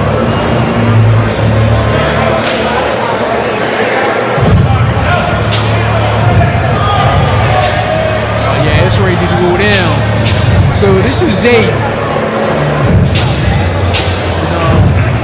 I've heard nothing but good reviews. I haven't seen him actually box. I just seen a little bit of his mitt work. But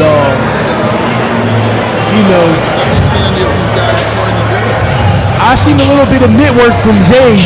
What did you notice? He looked pretty good. He looked, you know, sharp. It was only a sample size though. And Santiago, he's fighting, right? He's fighting this guy Santiago. So Santiago, Jason Santiago, in the blue corner, 26 years of age, 162 pounds, fighting out of Staten Island, New York. You know, it looks like they have a good stable of fighters there. You know, we might see another stoppage, or we didn't get a stoppage yet, but we didn't see another knockdown. So have you seen Xavier Sills, or have you seen Sears? I have not seen him. No. How about 28 Jason years of Santiago? I have not seen him either. You know, so we're both gonna be surprised on see what we're gonna get here. Right. Xavier Sears, 28 years of age, 163 pounds. I do know, like I said, you know, he looked sharp. I mean, it was only mitt work, it was a sample size. Had these fighters come out.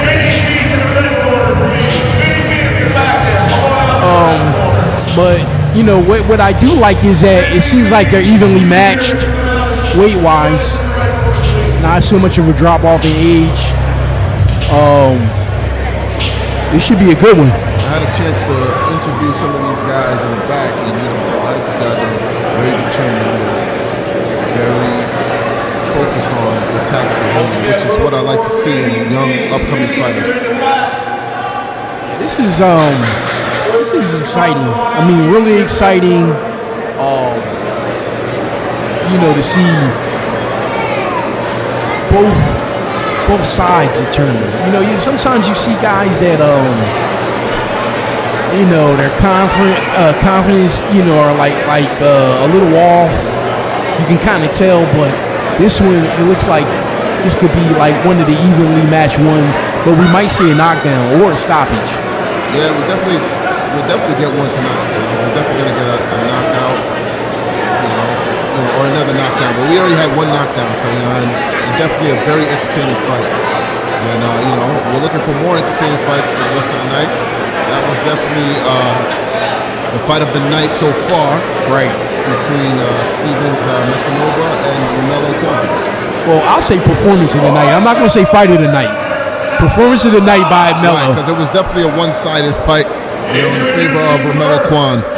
Fighter of the night is right now. Mello is definitely the front runner.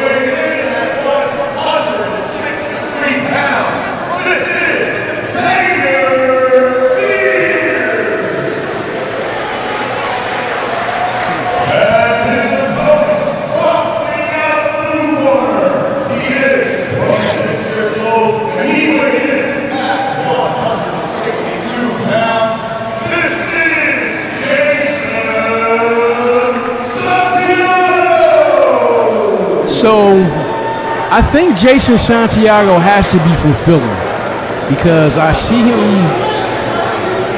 I see in his corner they got the Costello's boxing gear on, and I'm very familiar with them. Philadelphia stable. Okay. Yes, Northeast Philly. So we have Northeast Philly versus Staten Island, New York. Yes.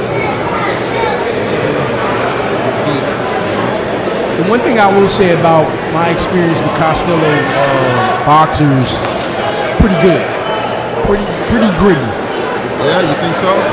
I've never had the pleasure of seeing anyone from the Costello boxing gym fight, but you know, I take it over. Yeah, All right, the first we'll bell see. rings. We'll see. We got Jason Santiago versus Xavier Sears. Oh, wow. Yes. Santiago comes out with pumping his jab and right hand. Yeah. It looks like he's coming. You know, he looks like he means business here. Yes. One thing I will say, I've had that experience with Costello's, and they're, you know, the guys I've had experiences with, very energetic. Oh, nice right hand. Very energetic. Santiago needs to put his hands up though. Xavier Sears. Xavier Sears. Yeah, Sears. I'm hoping they see more of that, more right hands and more combinations, you know, from both fighters. Sears is using his distance very well. Oh, looks like Good exchange. they're both very good exchange there in the middle there, but it looks like Santiago got the better of it. Santiago is pushing Sears back, and the crowd is loving it. Yeah, he's definitely using his strength. Sears doesn't look, you know, No, he's not reluctant to rattled. throw though. He's not rattled at all. He's not reluctant. He looks like he's focused there. He's waiting for his right time to pick a shot. But with a fighter like Santiago coming at you like that, you have to go to him. Yes. You have to push him. You have to get his attention, you know, with something, you know, something short and explosive. And Sears should be using his stick. Yup, to get that right hand in right there. hand. That could have been devastating. Right. This is middleweight bout here. Sears with the jab. Very competitive. Oh, Very right competitive hand from first round. Sears defense. I'm liking his defense here. Yes. You know? Well, he's using his distance. Jab. Another jab. Ooh, Oh, good shot by Santiago. very nice shot by Santiago. Very competitive round. Very competitive fight. Very entertaining round there. And So Bakari, what do you think so far? I can't even give you. I call it a draw in the first round because I can't even give you, you know, someone. But I think I see a knockout. I'm predicting a knockout here, and I just feel like Santiago's coming with a lot of heat and pepper. You know, he's throwing to the body. He's coming hard upstairs, and you know, it looks like it's going to be devastating if Sears doesn't find an antidote for it. Yes. Yeah, the Santiago, you know, definitely seems like, you know, he's trying to use as much as explosiveness as he can. Sears is using his distance and boxing well. But like we both agree, Santiago's up on the stool before the whistle blow. Oh yeah, You know, he looks like he's ready. He's determined. He's ready to get in there. He's ready to do what he did in the first round, which is come like a mad bull. All right, let's start from the center of the ring. Santiago feints. He pushes Sears back with two jabs. Oh, they both exchange jabs in the middle of the ring. Okay, good defense from Xavier Sears. These two are studying each other. This is a good chess match. very good chess match.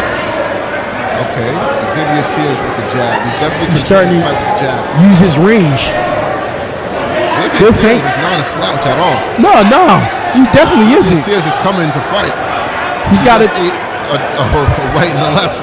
He's got to be more heady. Fight. Yes. Put your head down a little bit. You know, duck that chin a little You bit. know what I'm missing with these guys is the defense. They're Right. not putting defense in with their offense. You know, even though Sears just threw a nice defensive combination with the blocking of the elbows and arms, which is what I like to see. You know? Yeah. Both guys. You have to go for your opponent. You know, you have to know how to have defense, throw defense in with offense. Right. But I like what I'm seeing from Sears this round. You know, he looks like he's more determined and he understood the assignment now. Well, yeah, he's kind of slowing the fight down. Yes. You know, letting. Absolutely, I see that as well. Santiago is definitely not as active as he was in the first round. I think the defensive genius of Sears is what's slowing him down. Right. Plus, he's using his stick more, and he's moving. You know, he's moving in the circle. You know, using good upper body movement. I think that he just needs to keep his hands up as he's stepping off. I like what I'm seeing from Sears this round. He's definitely more determined. He's definitely more slick, and he's definitely more cautious. He's catching punches with his right hand. He's returning. Oh, good exchange. Santiago comes with very nice combination towards the end of the round. He tried to steal the round, yes, but I still give it to Sears. Yeah, he kind of headed that one off. That's one that could go either way depending on how you're looking at it. But I say Sears did do a little bit more than Santiago. So right now it's a very close fight. Round 1 to Jason Santiago, and the second round to Xavier Sears by a very thin margin, but I still give it to Xavier. Right. It's going to determine the fight from this third round. This third round has to be a very big and explosive round.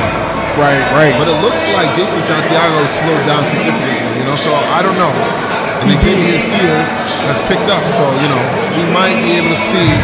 Santiago is going to have to get around the jab. He's going to have to definitely get around the jab. I don't see him doing that because Xavier Sears' jab is very slick and to the point. Right. Oh yeah. Well, he's definitely throwing a defining jab. Definitely throwing a defining jab. So now Jason Santiago comes to meet. Oh, nice 1-2 combination by Xavier Sears. Santiago throwing to the body. This is a very nice and even match. Yes, nice jab from Sears. Sears with another jab. Santiago is trying to find his mark.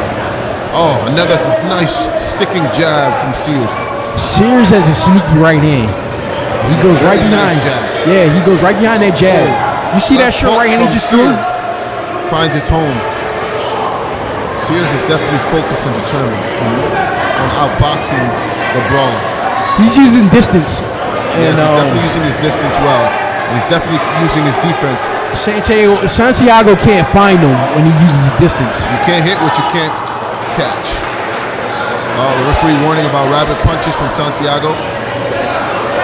Sears back on the jab. Back on the stick.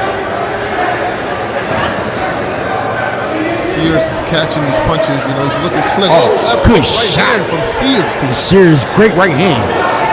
I mean, 2 clean ones.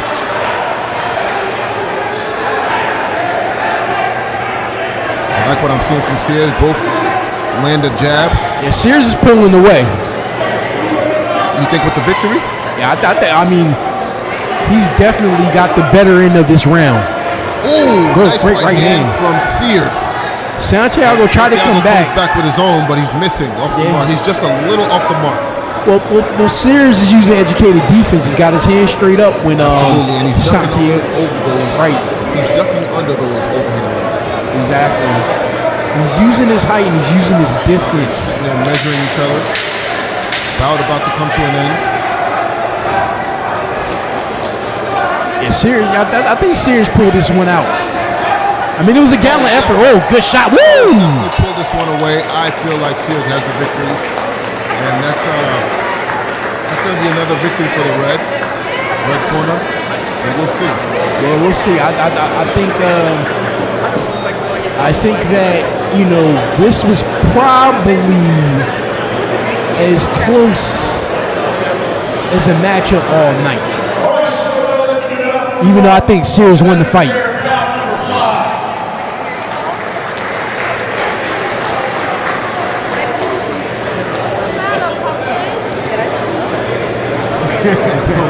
Find the decision now. Man ran off with him. He's like, I got something else to do. You ready to go hit some slot machines or some tables or something? Get started on the slot machine. I gotta get mine first. Then I'll be back. I definitely like what I saw in this matchup. This was definitely a very entertaining match. Yes. That was it. I mean, this is probably, from the start of it, as close as we've seen so far. This is definitely a close fight, close in weight, close in age. They've all been competitive except for, close in skill, Melo I and want to Steven. say. But I think that Xavier Sears pulled away with the victory. I may be wrong, but so far tonight I have not been wrong. Yeah, we called each and every last one of them right so far. Red has definitely dominated. As far as picking sides.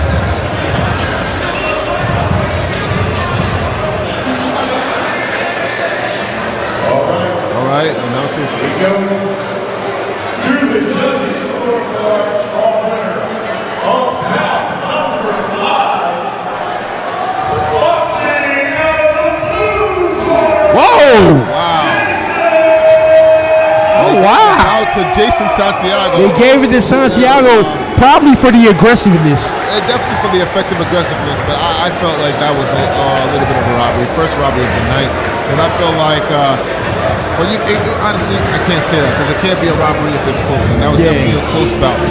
Nah, I mean, it could have went either way, but I felt like Xavier Sears. I felt like Xavier Sears definitely did enough. Victory, but, the judges know what they're doing. I don't doubt the judges know. I mean, they had their reason for calling it. Very competitive fight. We'll see what's happening next. So we got the first win for the blue corner.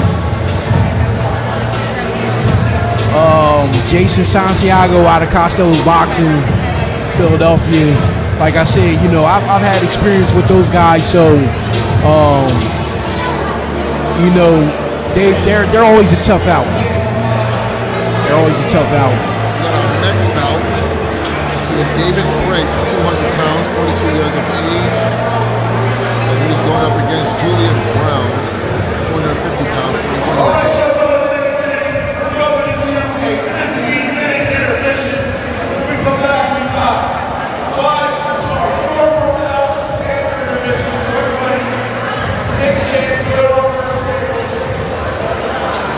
It's been a very entertaining night.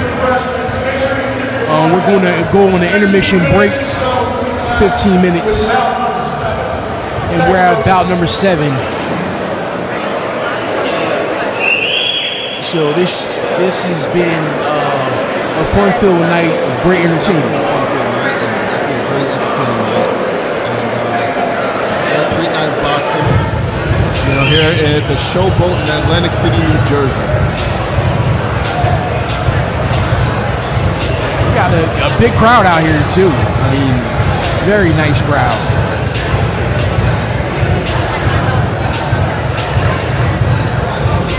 All officials, please return to where you were prior to intermission.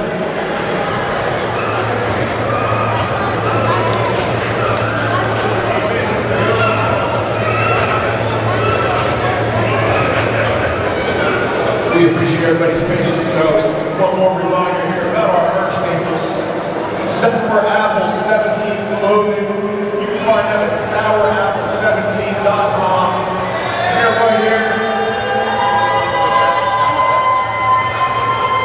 Everybody make sure you support Sour Apple 17 right here.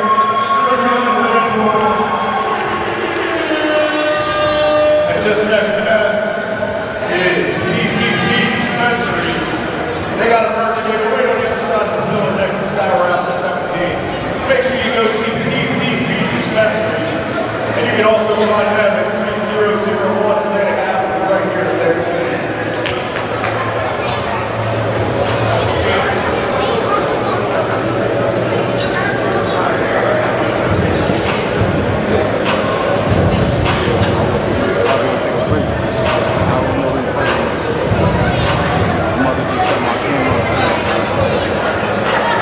And let me again remind everybody that the legacy of black justice will be available this spring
ready to get the action, get started, back up to the action. Action now. We got Heavyweights. the heavyweights now. Heavyweight, the big boy. Got a fight between David Frank, 200 pounds, 42 years of age in the blue corner, versus Julian Brown, 250 pounds, 41 years old. 41 years old, in the red corner. So, you know, I'm not really sure what this is going to be like. I have a little bit of familiarity with Frank. I've been watching him, This is another New York versus Philly. watching some recordings.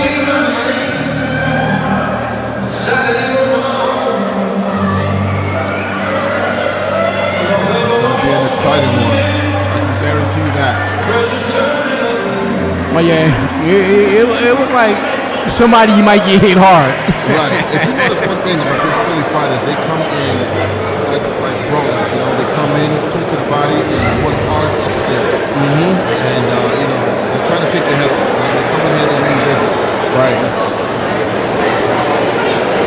Let's say if David Frank can sort of, you know, stay in there and sidestep while, you know, Julius Brown's throwing his combination and just work off of that, you know, I think he'll be all right.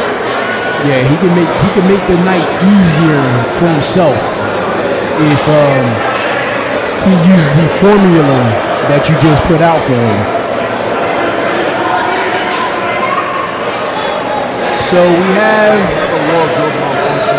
another malfunction. We're changing our headgear in the middle of the ring, but yeah, you know, listen. So Both of them are changing headgears. again, Julius Frank, Frank, David Frank. I have a little bit of familiarity with him because I've been following him social media. Oh yeah? Yeah, he seems like he's dedicated. Yeah, he's got a good head on his shoulders, dedicated, and he looks like he means business. He looks like, you know, he knows exactly what he wants to do in there, and he's going to execute it. Yes.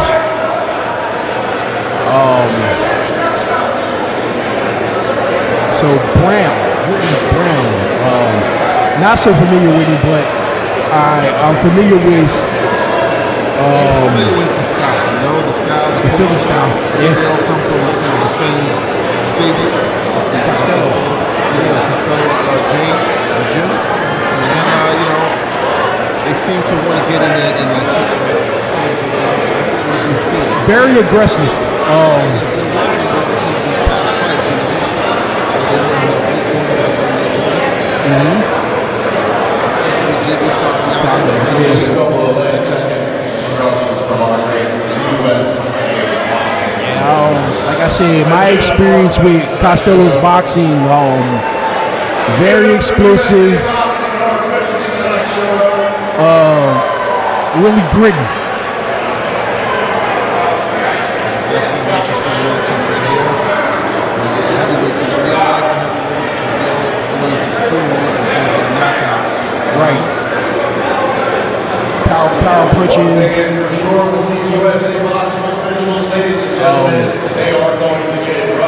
Explosive.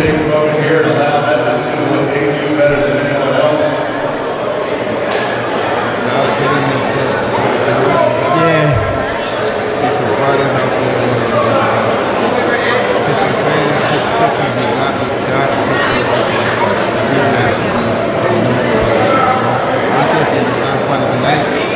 You gotta shut everything down, shut everyone down. First of all, you should be. No, not at all. Should be in the back.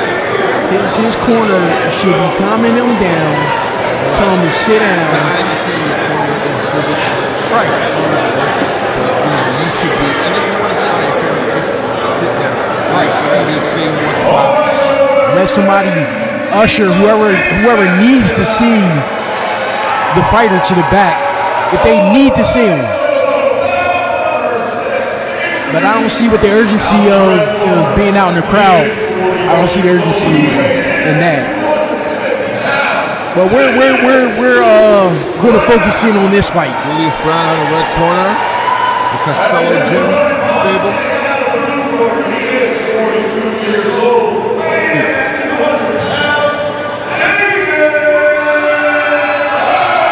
Got a 1 year age advantage for Julius Brown, but that's not much considering these guys are pretty much the same age. Yeah, so Referee giving instructions in the other ring. no age discrepancy here. But Brown does have the size advantage in weight. 50 pounds. Almost. Yeah, 50 pounds. Yeah, 50-pound weight advantage for Julius Brown. All right, here we go. Oh, wow. David Frank goes for a haymaker, but misses terribly. Julius Brown. Oh! Whoa! It was he's calling that a He's knockdown. calling that a knockdown. Wait, that was I didn't see the contact that was made, but That was a terrible call by the ref because that was a trip. yeah, that looked like a sweep, sweeping on his It legs. discouraged David Frank, from the jump start, having a knockdown already. Now they're holding in the middle of the ring. The referee doesn't say anything. Now he's admonishing Julius Brown for holding. Referee puts them in the center of the ring. I think they need to relax. Yeah, very tight.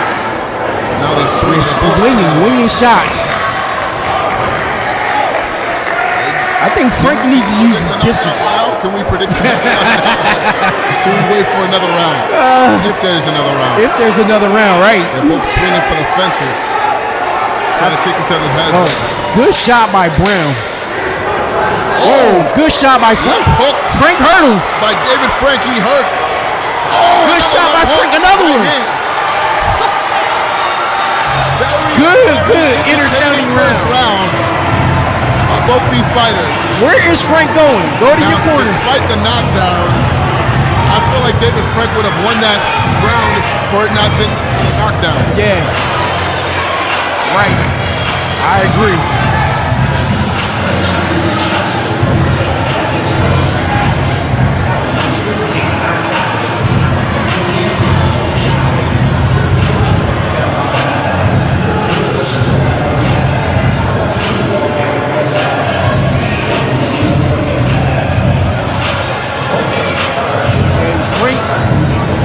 Frank needs to calm down and start picking his shots. And he has to get sturdy with his legs. Yeah, Get that stance to together. his feet, Yeah. He's swinging for the fences, but he doesn't have his feet planted well. That's why he keeps falling, and that's why they call the knockdown that really wasn't a knockdown. Right. Now we start the second round. Julius Brown comes out swinging. I feel like he feels like he needs to redeem himself. Referee admonishing David Frank for holding. They get back in there in the center of the ring. Jab by Julius. Julius is now trying to go for the haymaker. But David, he slips out of there. Oh, left hook by David Frank. Very good. Another good left hook. Caught him again. Another left hook. Right. Goes into the rope. Julius Brown's hurt. He's hurt. He's holding on for dear life. And I feel like this is going to be a battle of attrition to see who can last the longest in this state. Who has the most stamina out of the two. Referee admonishing Julius Brown. He's taking a point now. Oh, he's taking a point for holding. Knockdown is redeemed. Oh, never mind. He's taking a point from both fighters. Oh, wow.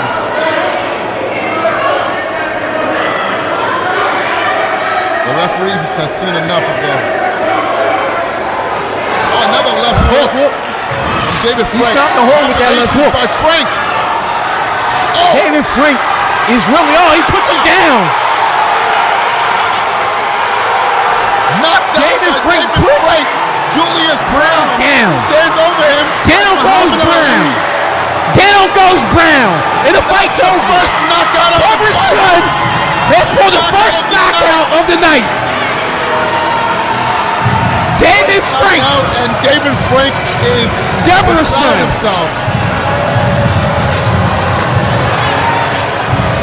Very good Julius performance. Brown is trying to congratulate him, but he can't because David Frank is just so beside himself. He's happy about his stoppage. The first stoppage of the night that comes with these 40-year-old heavyweights. And there was a 50-pound weight advantage for Julius Brown, but that didn't help him out.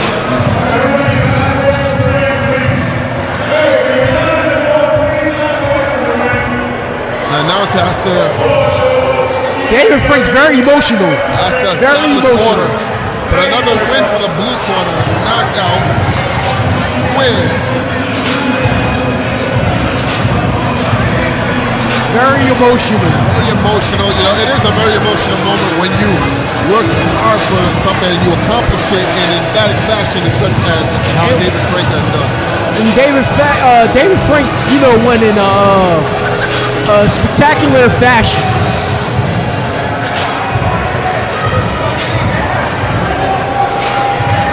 Good sportsmanship. Brown.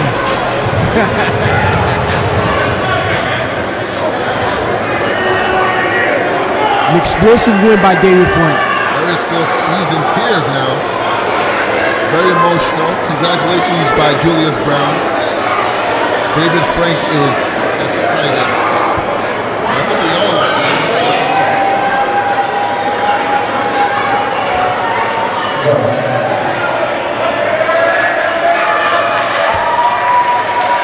The most exciting fight of the night, and it comes from 40-year-olds. That was a very exciting fight, very interesting fight. Straight off of intermission. Straight off of intermission. Straight off the intermission, and we go into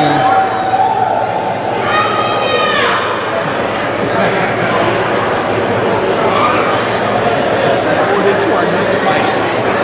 we have a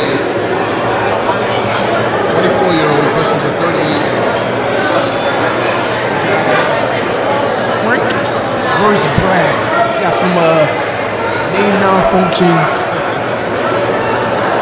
We'll let the ring announcer introduce these guys. Maybe he has a better reading of the name because the way it was written here. Very tough to decipher. But great crowd, great energy.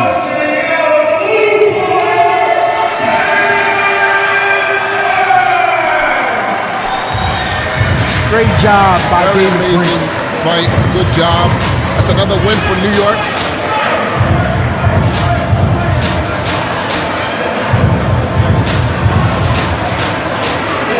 Yes, New York has dominated these fights.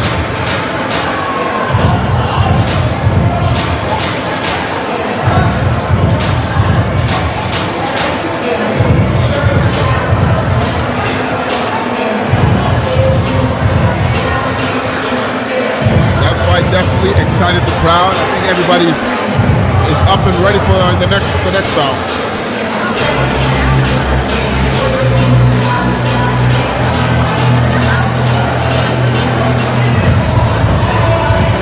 I guess you can call him Lee Brown, 24 years old, 177 pounds.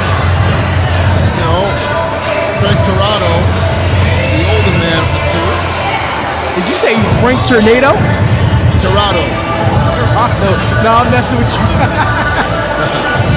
I got a little fun with it. Tornado. All right, you better. You better.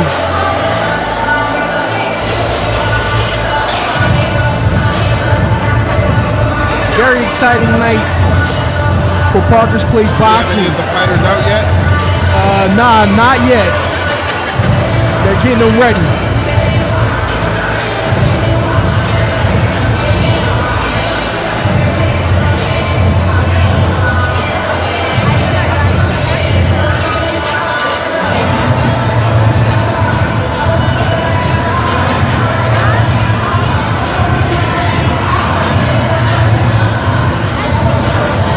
USA Boxing sanctioning these fights, amateur level fights, but this has been a great card thus so far.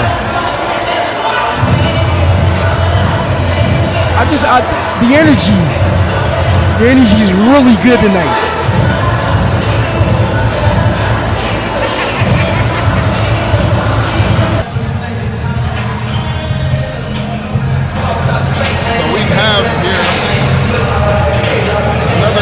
Fighter, Frank Tirado, 185 pounds, 38 years old. That should be a pretty good one. Frank, better known as Nitty. I'm familiar with him.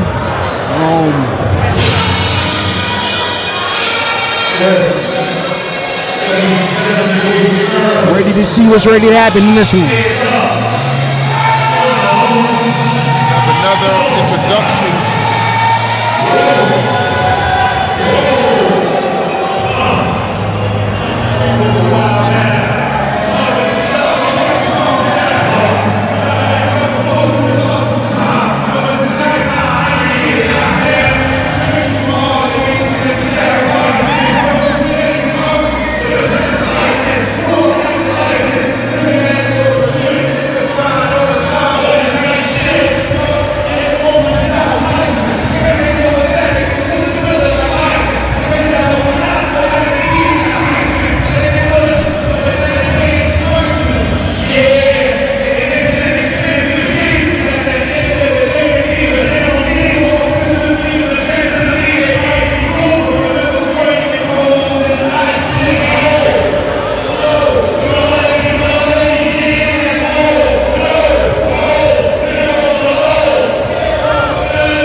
That guy.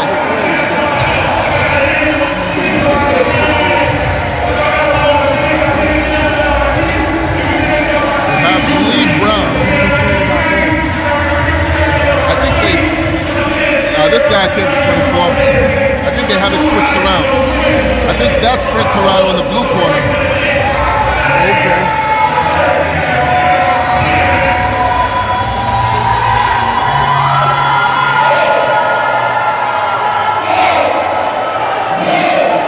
In the blue corner.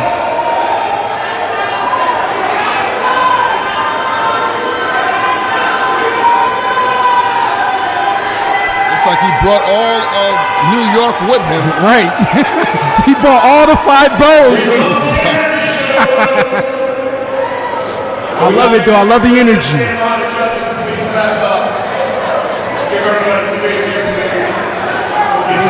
They swarmed the ring. They rushed the ring before the fight even began.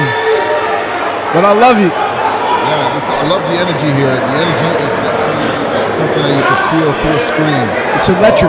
It's definitely electric.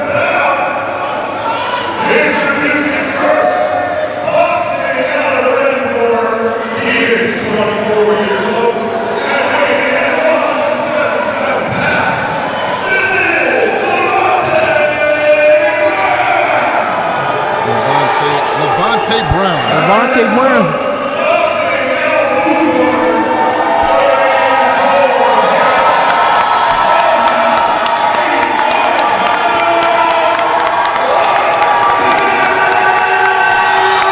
Staten Island. Frank Tirado is definitely feeling the love here today. Everybody seems like they came here for Frank Tirado. Yes, Tirado, known as Nitty, affectionately known as Nitty. Definitely feeling the air and the atmosphere here, and it's definitely a lot of love for these two boxers.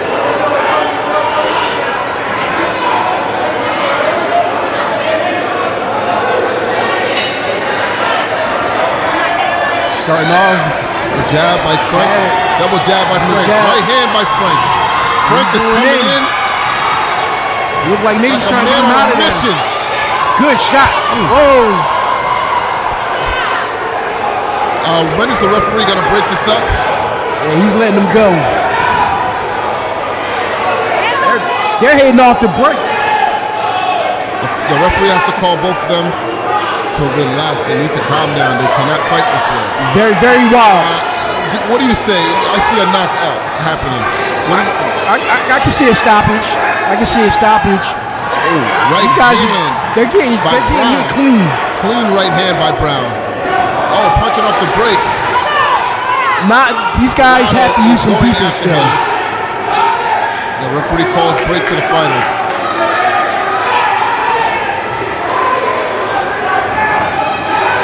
A lot of clean shots because no lack of defense. Brown's got to stop smothering his punches now. Yes. And just like you say, He calls another break. he's got to calm down. They both have to calm down in there. Toronto's Oh, left hook by Brown. He took a shot from Brown. But Toronto's in great shape, combinations. and he answers right back. The referee doesn't break it up, so there's a lot of holding going on. Toronto is A answering lot of back. head snapbacks. Oh, Toronto's taking a lot of clean shots though. he is And what he's taking answering some back. But back and forth. This is a lot of back and forthness A lot of going back on and here. forth. The referee's letting them fight, though. I like that. Yes. Now he calls break to the action because they're holding and tying each other up. 10 seconds left. 2 seconds. Toronto with another jab.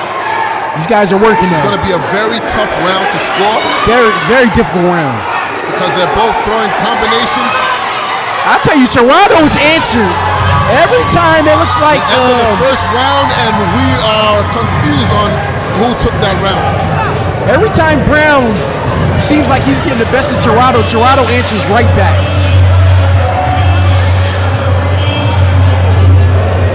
This is definitely a very interesting matchup. This is one of the most anticipated matchups of the night, and we can see why. Because these both pugilists are going at each other like they're both bull. There's no matador. There's two bulls. Definitely. I agree. I will say this though. Both guys act as if their faces are catcher's mitts. I think this will bring more people into boxing, you know? Right, More exciting guys fights. get into boxing, you know, more athletic, more healthier. This is definitely good stuff. Now, second round's about to approach. Fighters come off their stools. Toronto Jab by Brown. meets Brown right in the They middle of the exchange ring. jabs. And they're really going at it. Toronto hitting with a good right hand and Another woke right him hand up. by Toronto. Toronto coming in with the jab. It looks like Brown's headgear is not fully on. It's malfunctioning, probably because of his hairstyle. A nice jab by Toronto. Another jab by Toronto. Right now, Toronto. Right hand. Whoa. Oh, right hand by Shot. Brown has Toronto hurt. Brown with a combination. Toronto looks hurt there. Toronto's a tough guy, though. He answers Very right tough back. guy. Whoa, Brown Looks like- countered him with a good left hook. Looks like But Brown. Toronto is still answering. But the ref needs to call a break to the action when they're holding. He definitely does. Oh, bro. Toronto took some shots. Toronto's taking Coming some in. damage here. It looks like Brown is taking this round. The referee finally breaking them apart. Now he calls action to the fight. Toronto using jab. Jab. Toronto has definitely slowed down. He's It's a an- combination. He's answering all of Brown's shots, though. That's what's impressive to me. But I just don't like the way he reacted to the combinations. Nah, he doesn't. He's kind of sloppy off of the reaction, but again, he is answering.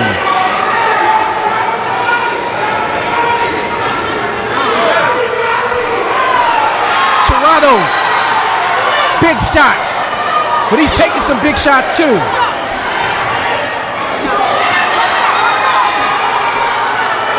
Toronto has Brown up against the ropes.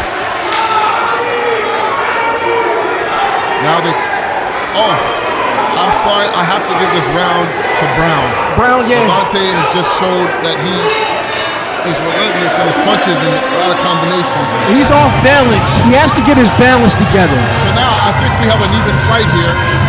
We have an even fight here, and I feel like it can go either way. The third round will definitely be the determining factor of the fight.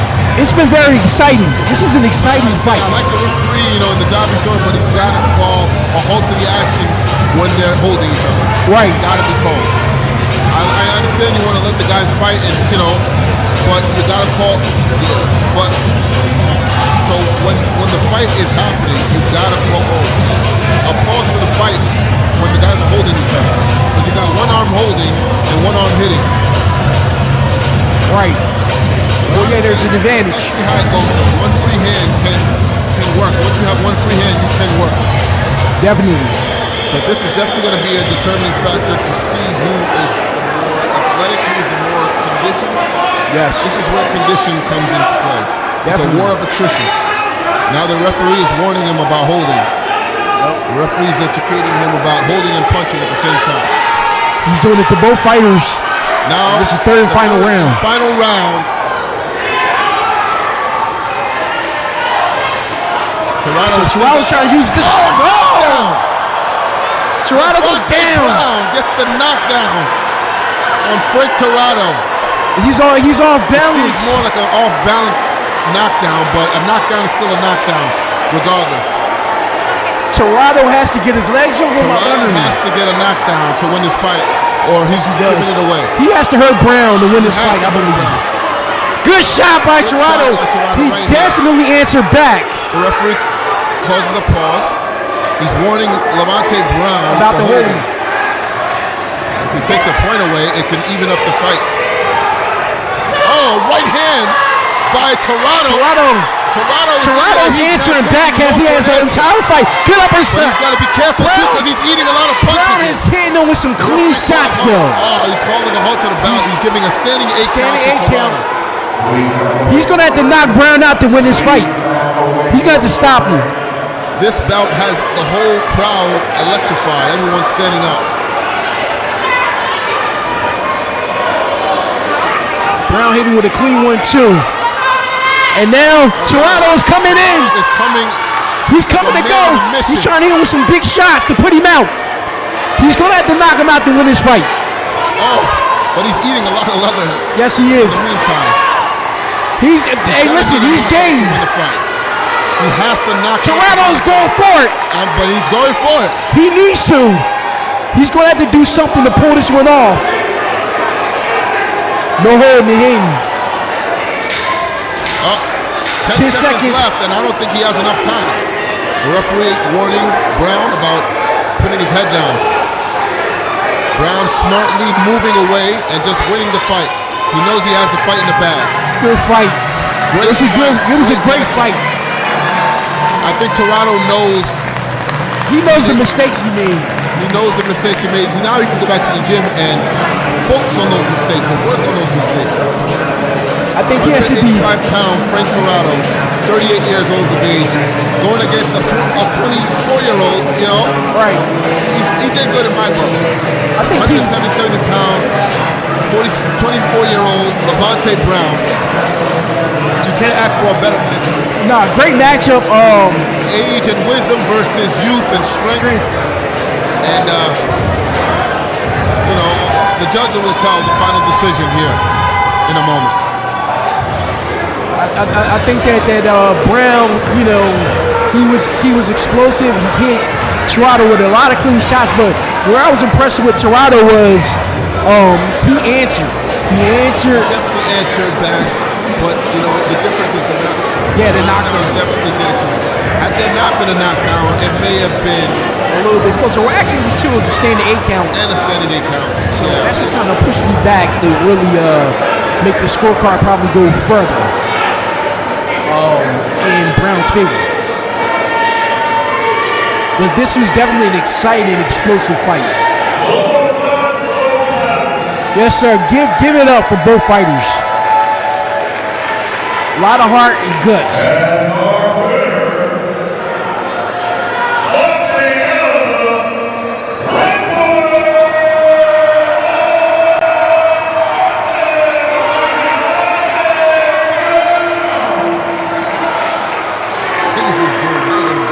Oh yeah, for what? Well, that's more so the fanfare that was,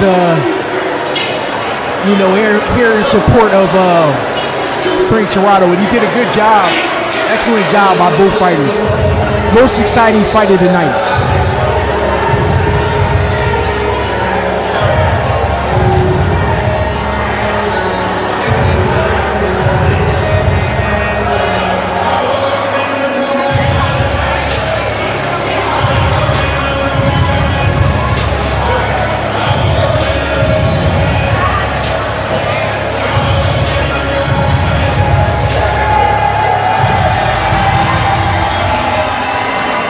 Fans are still supporting them. Congratulations. They give them love. A lot of love here. That's respect right there. Love and respect. Good attitude, good sportsmanship. That's what you like to see, you know. He was upset, but Oh yeah. But that's just the sport of boxing. That's how it goes, it was always a winner and loser. Yeah. Like you said, he just has to get back in the gym, get focused, and go back to the drawing board. But That's just how it is. great effort by Frank Tirado, Mitty. A lot of heart.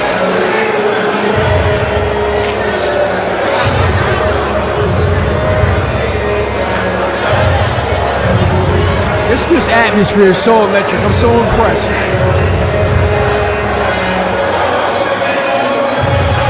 So what are we looking at now? Look at a fight between William Young and Brandon Corey.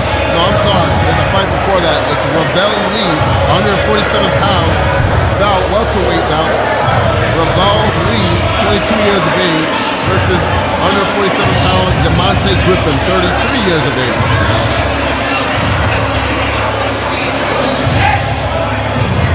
Yeah, these guys, I don't know much of their background, so Yeah, I'm not too familiar with these guys.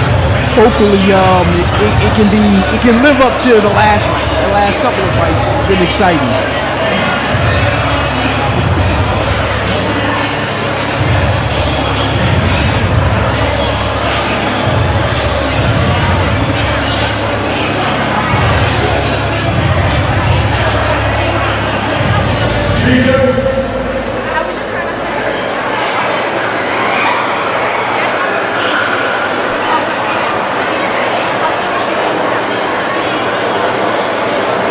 Shout out to Joey Parker, man. Shout out to Joe Parker. None of this would have been possible without Joe Parker. Definitely. Parker's place. Great boxing gym. I've attended there a couple of times. Here the fighters come out. In the red corner we have Demonte Griffin, 33 years of age, 147 pounds. And he's taking on Ravel Lee, 147 pounds, 22 years of age.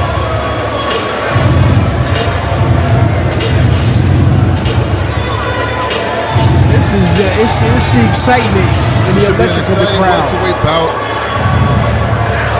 Another one with age versus youth. Another 11-year difference. Yes, a gap. We're gonna see. Got a gap in age, but Will it end in youth winning like the Tremainio versus Harris bout at the 140-pound weight class? right. Or will this be different? This is 33-year-old Demonte Griffin, 147 pounds. Yeah, they're both at 47 on the nose, so nobody has the advantage in weight. It's just an age gap right now. What I do know is this kid right here, he can go. He's from Philly. Oh, yeah. I didn't know his name, but I've seen him fight before. I'm familiar with Ravel him. Lee, 22 years of age, 147 pounds. Yeah, this kid right here, He's tall. tall. Yeah, he's long. I've seen him fight a few times. I just never know his name. That's bad. He used to. Everyone's gonna know his name now because he's going up against Demonte Griffin. He actually was going to fight on my old promotion, Rugged Promotions, in celebrity boxing. But I've seen him fight a few amateur shows at my home gym, TKO Boxing. Okay. And he did very well. So I'm excited to see what he's gonna do tonight.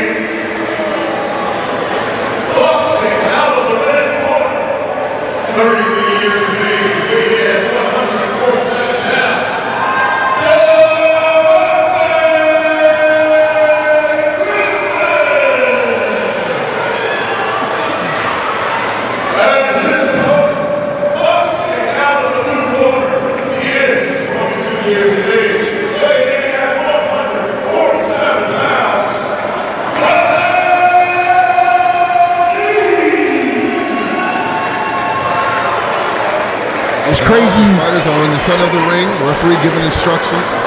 Lavelle Lee was ready to fight in a bare knuckle. He was going to fight in the bare knuckle fight, ex-Rumble. Oh, so that just shows me that this young kid is ready to get it on, no matter what.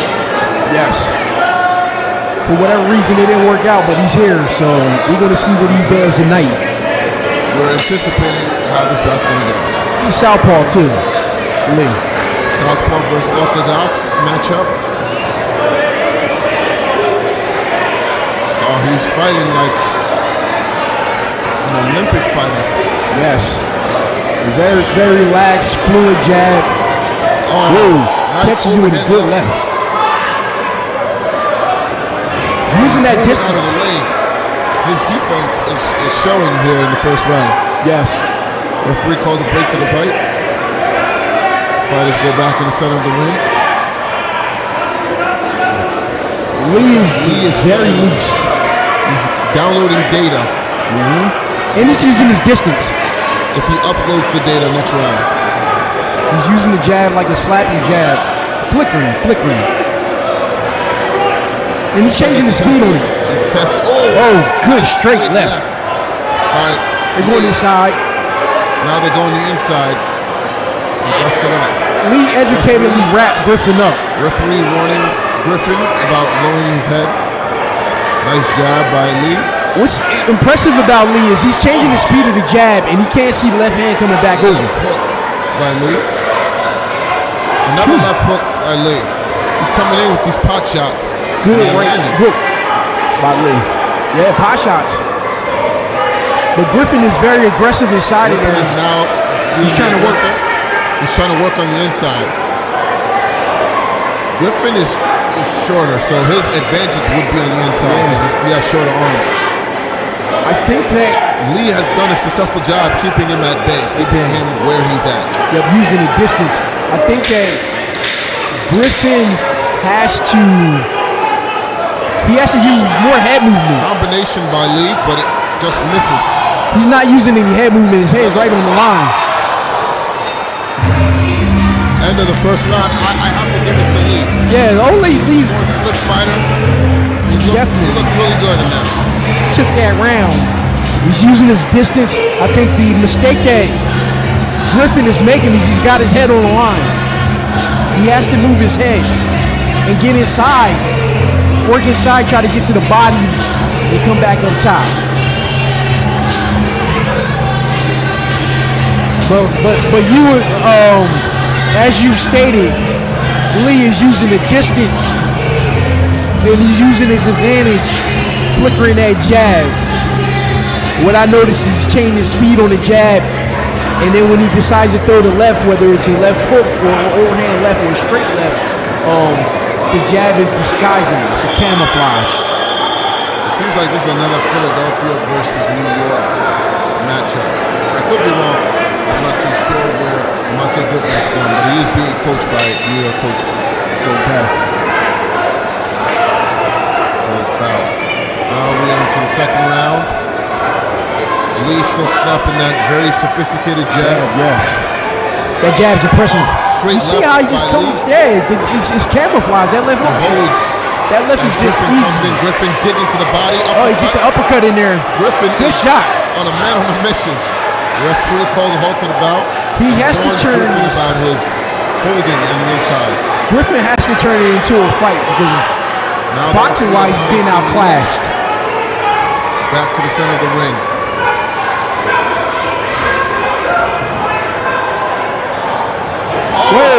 Good combination. By Lee. And he buckled. Very He slick. buckled Griffin. Griffin definitely did buckle from that combination. Lee looking very comfortable in there, very relaxed. He's looking for the sweeping left hand. I don't like how his left hand is coming. Yeah, it's too low for me. It's But too low and it's too telegraphed. he reminds me of a crunk fighter. Guys that I'm familiar with out of the Midwest, Detroit. Griffin is taking advantage of every close encounter. Yes. He's definitely active inside.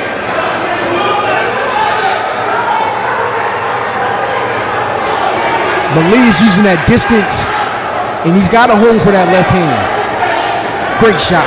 Great right hook. Oh, nice left good hand. left hand.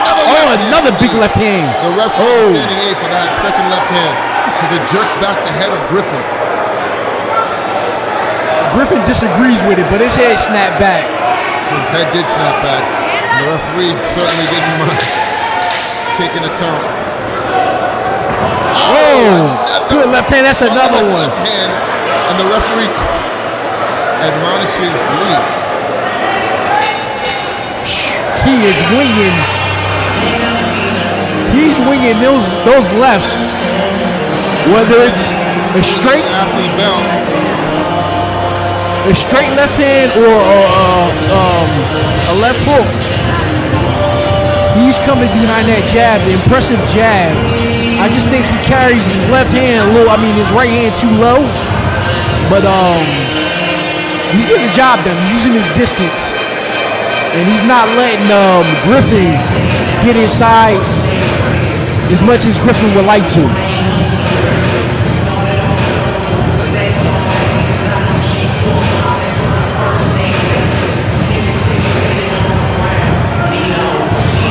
I'm gonna try to get Gio over here before the fight.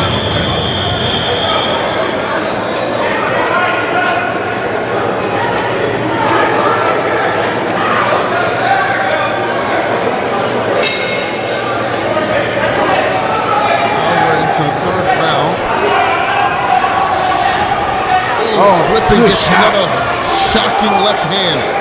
Buckles he can eat them. Griffin again.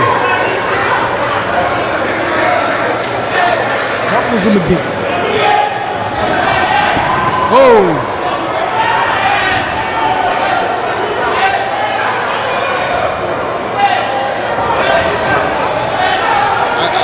I like Lee in this fight. I just don't like how he jumped with his hand exposed. He definitely needs to work on that. He has to work on that, because another fighter could take advantage of that. And, like that shot he just caught. Like that shot he just came and walked into. Right. Lee's winning the fight, and he's definitely going to win the fight. Griffin just doesn't understand. He's going to get a fight taken away from punching during the break. Hold him in the punching.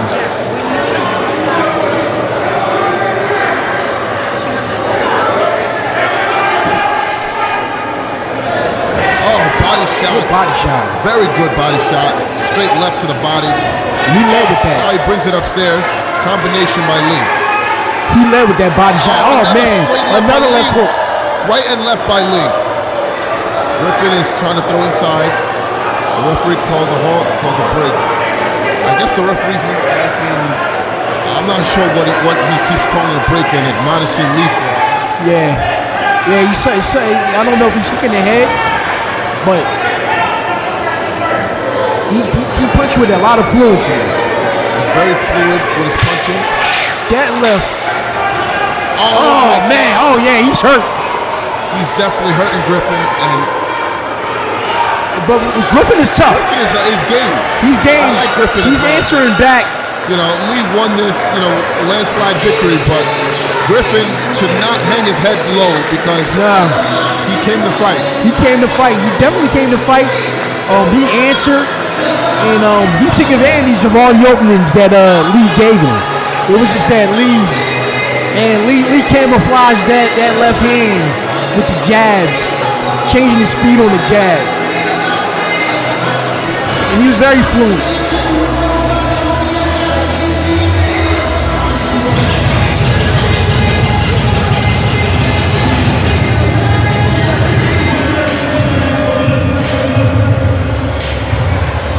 I've seen Lee fight a few times, and he was impressive each time. So Right, the announcer is now in the ring. We're gonna get the final decision of this 147-pound bout.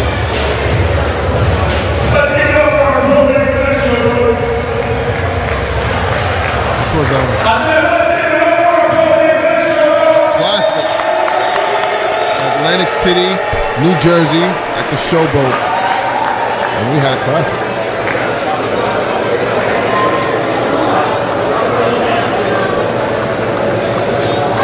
Judges are bringing the scorecards to the announcer. We're going to see who won this highly classic 147-pound fight.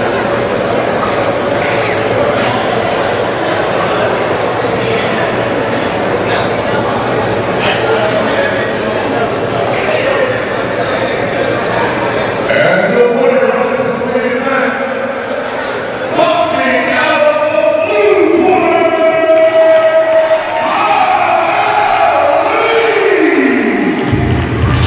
And Lee definitely earned that much as victory. expected, Raval Lee comes away with this amazing victory.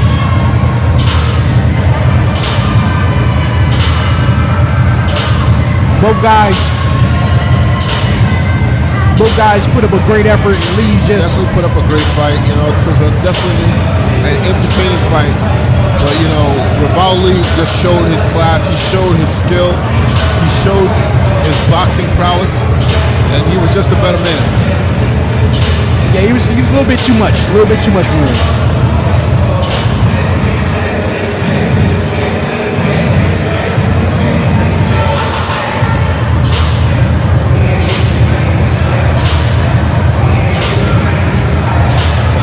Our final bout of this evening comes with 165-pound William Young at 34 years old. And we have him against Brandon Perry, 34 years old, 167 pounds. This super middleweight bout is going to be our final bout of the evening. It's for the championship. I'm familiar with both guys. I trained with Brandon Buzzacari out in TKO Fitness. Also, we were gym mates in North Camden Boxing Club. So I'm very familiar with him. They had a fight in the promotion that I'm champion under, ex-Rumble Celebrity Boxing. They fought for the title, the middleweight title there, and Brandon Buzzacari won a split decision. Split decision against Will Stronghold.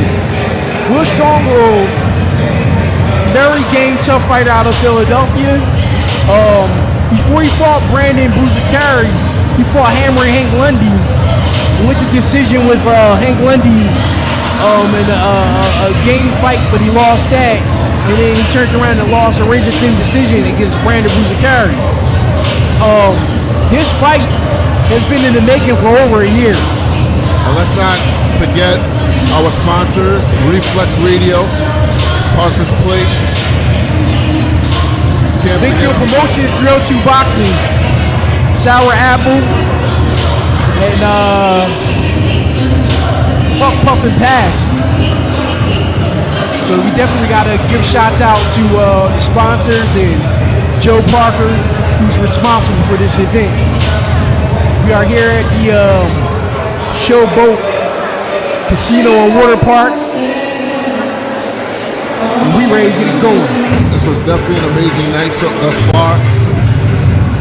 The last bout can only add to it.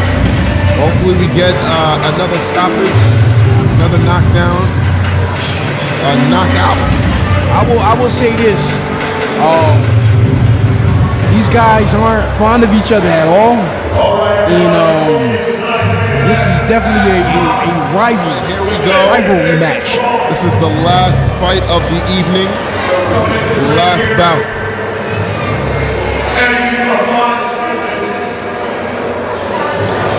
Finest Fitness as well on Staten Island. We have the raffle.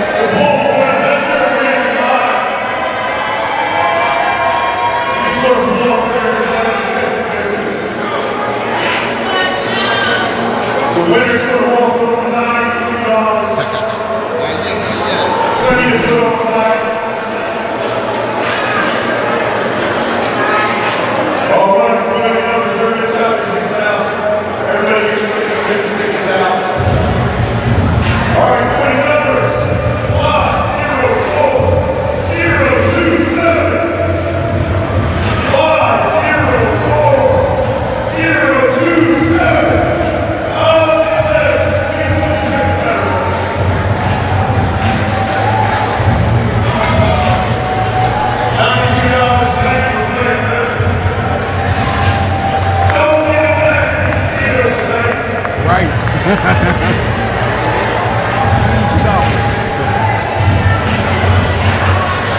So we got a raffle winner. The prize was $92.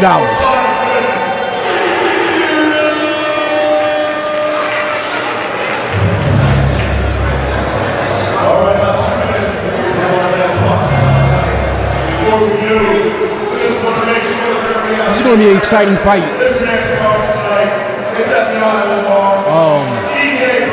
I mean, I'll say this: I'm Brandon Carey's ace sparring partner too. So, you know, This is definitely every week he's improved. highly entertaining, highly successful day. Night of boxing. He improved each week. I question his intensity level going into this fight, but as the weeks went past, he picked it up. And he looked good. He looked very sharp. He had great sparring partners as myself. Yeah, and it just shows like who had the great sparring partners, who had the better sparring partners, who pushed themselves to the limit, who pushed themselves during running, during training. It definitely showed because those are the ones who won the matches. Right. But I do want to say this about Will Stronghold. Will Stronghold is very tough, very experienced game. He's a strong guy, inside fighter, action guy. So, you know what I mean? This fight, I wouldn't be surprised either way.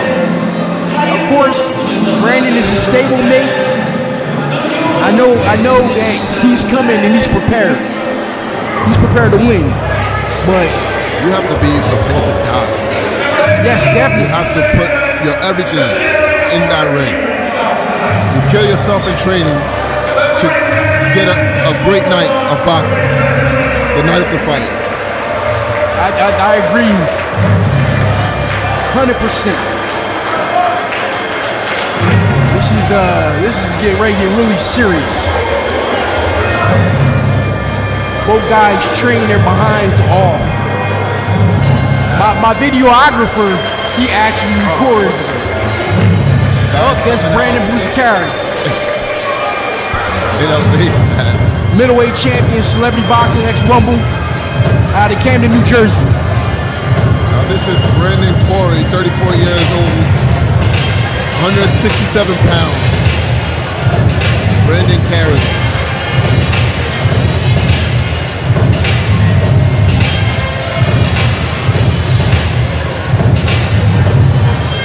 He looks ready. Oh yeah, He looks focused.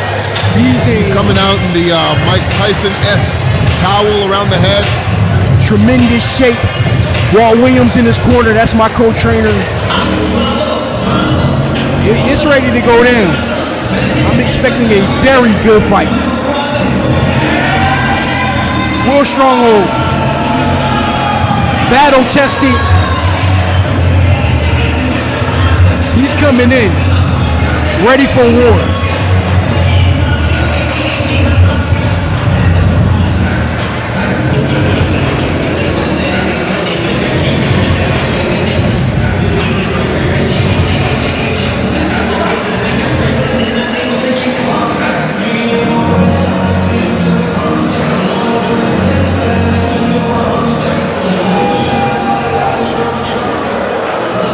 Will Stronghold out in Philadelphia. Will's in great shape as well. He looks good. He looks fit. He looks strong. He looks ready. Looks like he's going to give us a good night of boxing. That's definitely an inside counterpuncher. Very explosive, strong guy. Brandon is quick, fleet-footed, multi-style fighter. Have you had the chance to see any of these guys train?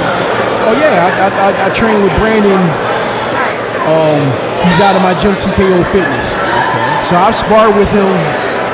I know him very That's well. out of New Jersey. That's out of New Jersey. Okay. So we He have also New York versus New Jersey. Actually, sorry. That's Philadelphia. Yeah. New Jersey versus Philadelphia. In the highly anticipated 165 middleweight bout.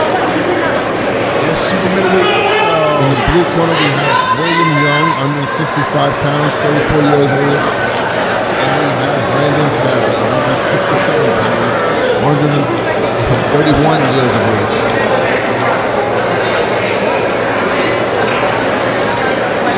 Super middleweight bout. And it's the main event of the evening. Main event. This is what we've been here. This card was built around these two guys.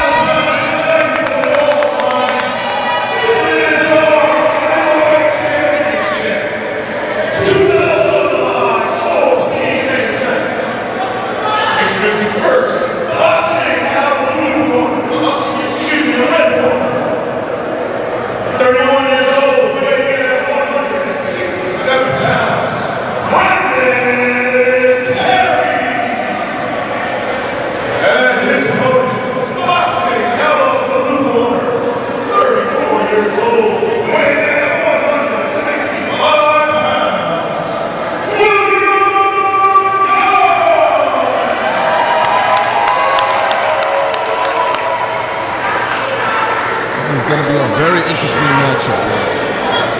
Crazy thing is, Brandon is used to not having a crowd behind him. He's pulled off a few upsets, but this one is even, telling the tape and on paper. Brandon Carey ready to run out there and start destruction and meet. In the middle of the blue corner. Okay, nice right hand from William. William Young is definitely a great counterpuncher. Yes, you can see it already as he shows it. Inside. His defense is up there. There's a lot of holding going on. Brandon. Referee admonishing him for that. Referee calling a halt to the bout. How many wardrobe malfunctions are we going to have today? 4 wardrobe malfunctions. So they're back in the middle of the ring and meet each other. Nice body shot from Brandon Carey. I like these guys. They're very high tech right now. They're thinking. Using that jab. And Will's trying to get inside. Nice right hand. Big shot by Will. Will's busy inside. Nice right hand by William Young. But Brandon catches him with another right hand. Two good shots by William Young.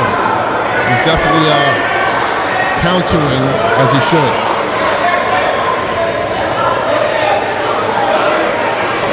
Another right hand from William. Yeah, Young's getting his right hands inside easy. Okay, shoe shine. Shoe shine to the body from Carey.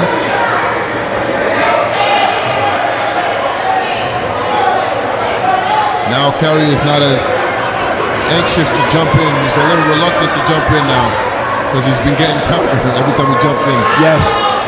Will is definitely a Carey with some good right hands inside. Carey, attempted. Oh, nice body shot from Carey. William wasn't able to counter that one. Yeah, he just missed him. Good shot. Very good shot. The Carey using his footwork to get out of that.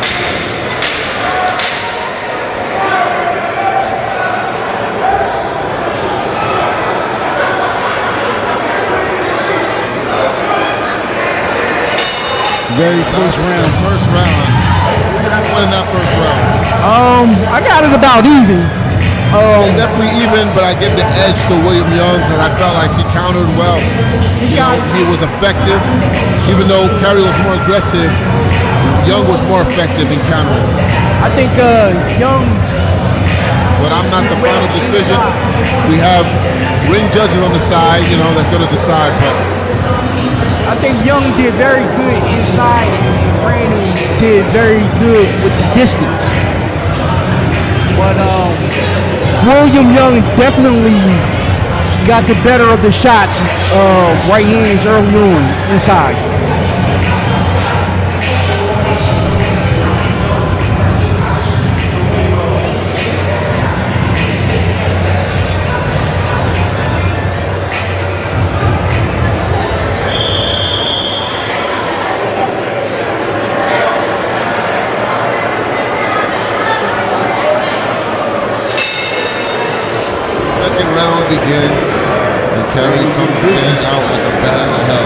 Yes.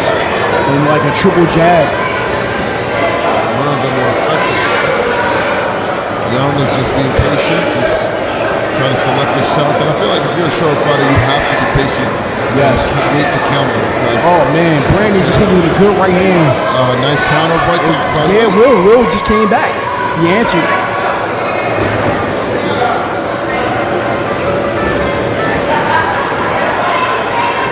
Okay. Oh man, Will got him. Whoa! Brandon got him a nice left hook. He comes back with a right hand, just missed. Young is definitely catching. He just hit him with a nice whistling right hand. Oh. Brandon. Both guys answering. That was a nice exchange there. It was pretty good. Yes. Now they're both studying each other right now, looking for openings. This is definitely going to be a war of attrition. I know that phrase gets used a lot, but this one is definitely going to go down to who has it and who wants it more. I see Brandon is trying to tie Will up when he gets inside. Timing him and tying him up to break his rhythm. Something that he was practicing in the gym, because I mean, counters have been effective. Yes. Tied up. Whoa, he comes back with a looping right hand. Oh. Another big right hand by Young. Young is coming in like a bull. But Brandon is definitely standing his ground. He's definitely standing his ground and he's countering it well. But the effective aggressiveness from Young gives the edge. Yes, ooh, good shot. This really could go either way. It's a very close fight. Nice left hook from Carey. I have to get that second round to Young. Right now, especially since he pushed Carey back, so I would give him that round. Because he was more effective, even though it wasn't as effective with his aggression, but he was more aggressive and he pushed him back. They push Brandon back. Remember, judges, they score on that. Effective aggressiveness. Effective aggressiveness. Punch stone, punch that. Brandon's going to have to, he's going to have to pick it up.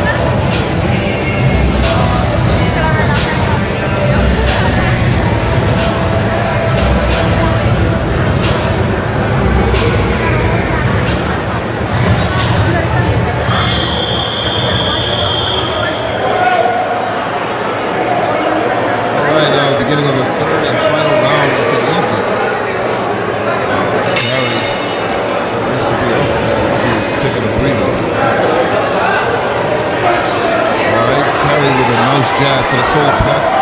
The 1-2 that misses just barely. Again, Young is racing in there. Oh! Young is throwing like a man on a mission. Yes. I think Young realizes that he has to show the judges that he is the most dominant. You guys are fighting, man. No love lost here. No love lost at all. And nice quick 1-2 by Carey, but it misses. Now they're tied up. Young steps back.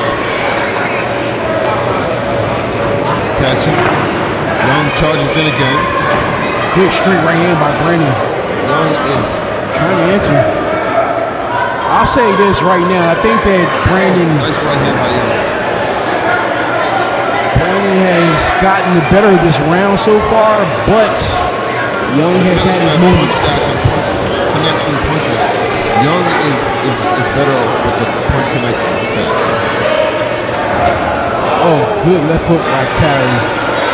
Nice left hook. Oh, good nice right hand by Young. He answered right back. Right hand, Muhammad Ali shuffle from Carey. Oh, nice miss left hook. Oh, right hand. That was more of a slip. That wasn't. I didn't see any contact, real contact, to make him slip like that. Oh, Young ducks under another right hand. 10 seconds left of the bout.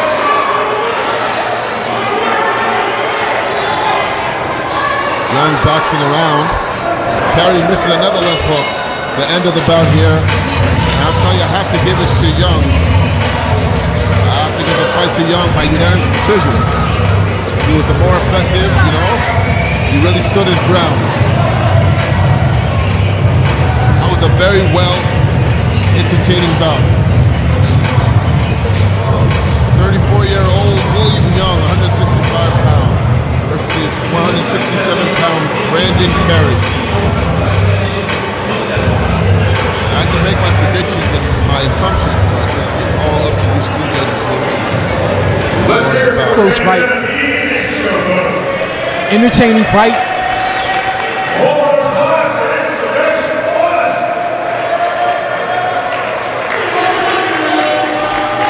I think this is a Bella. Great sportsmanship. These guys are gonna like each other. 11 here on the air card.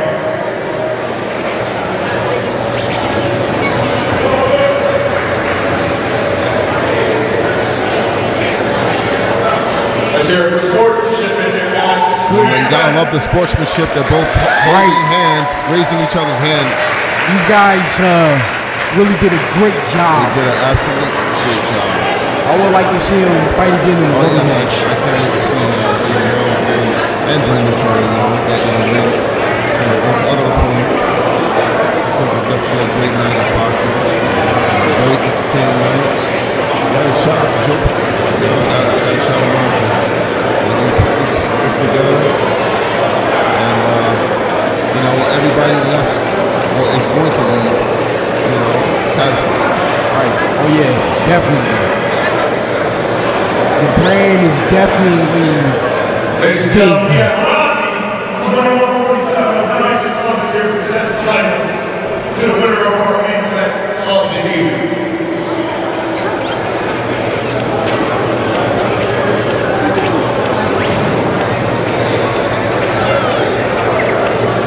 And our winner of tonight's main event, boxing out of Blueprint.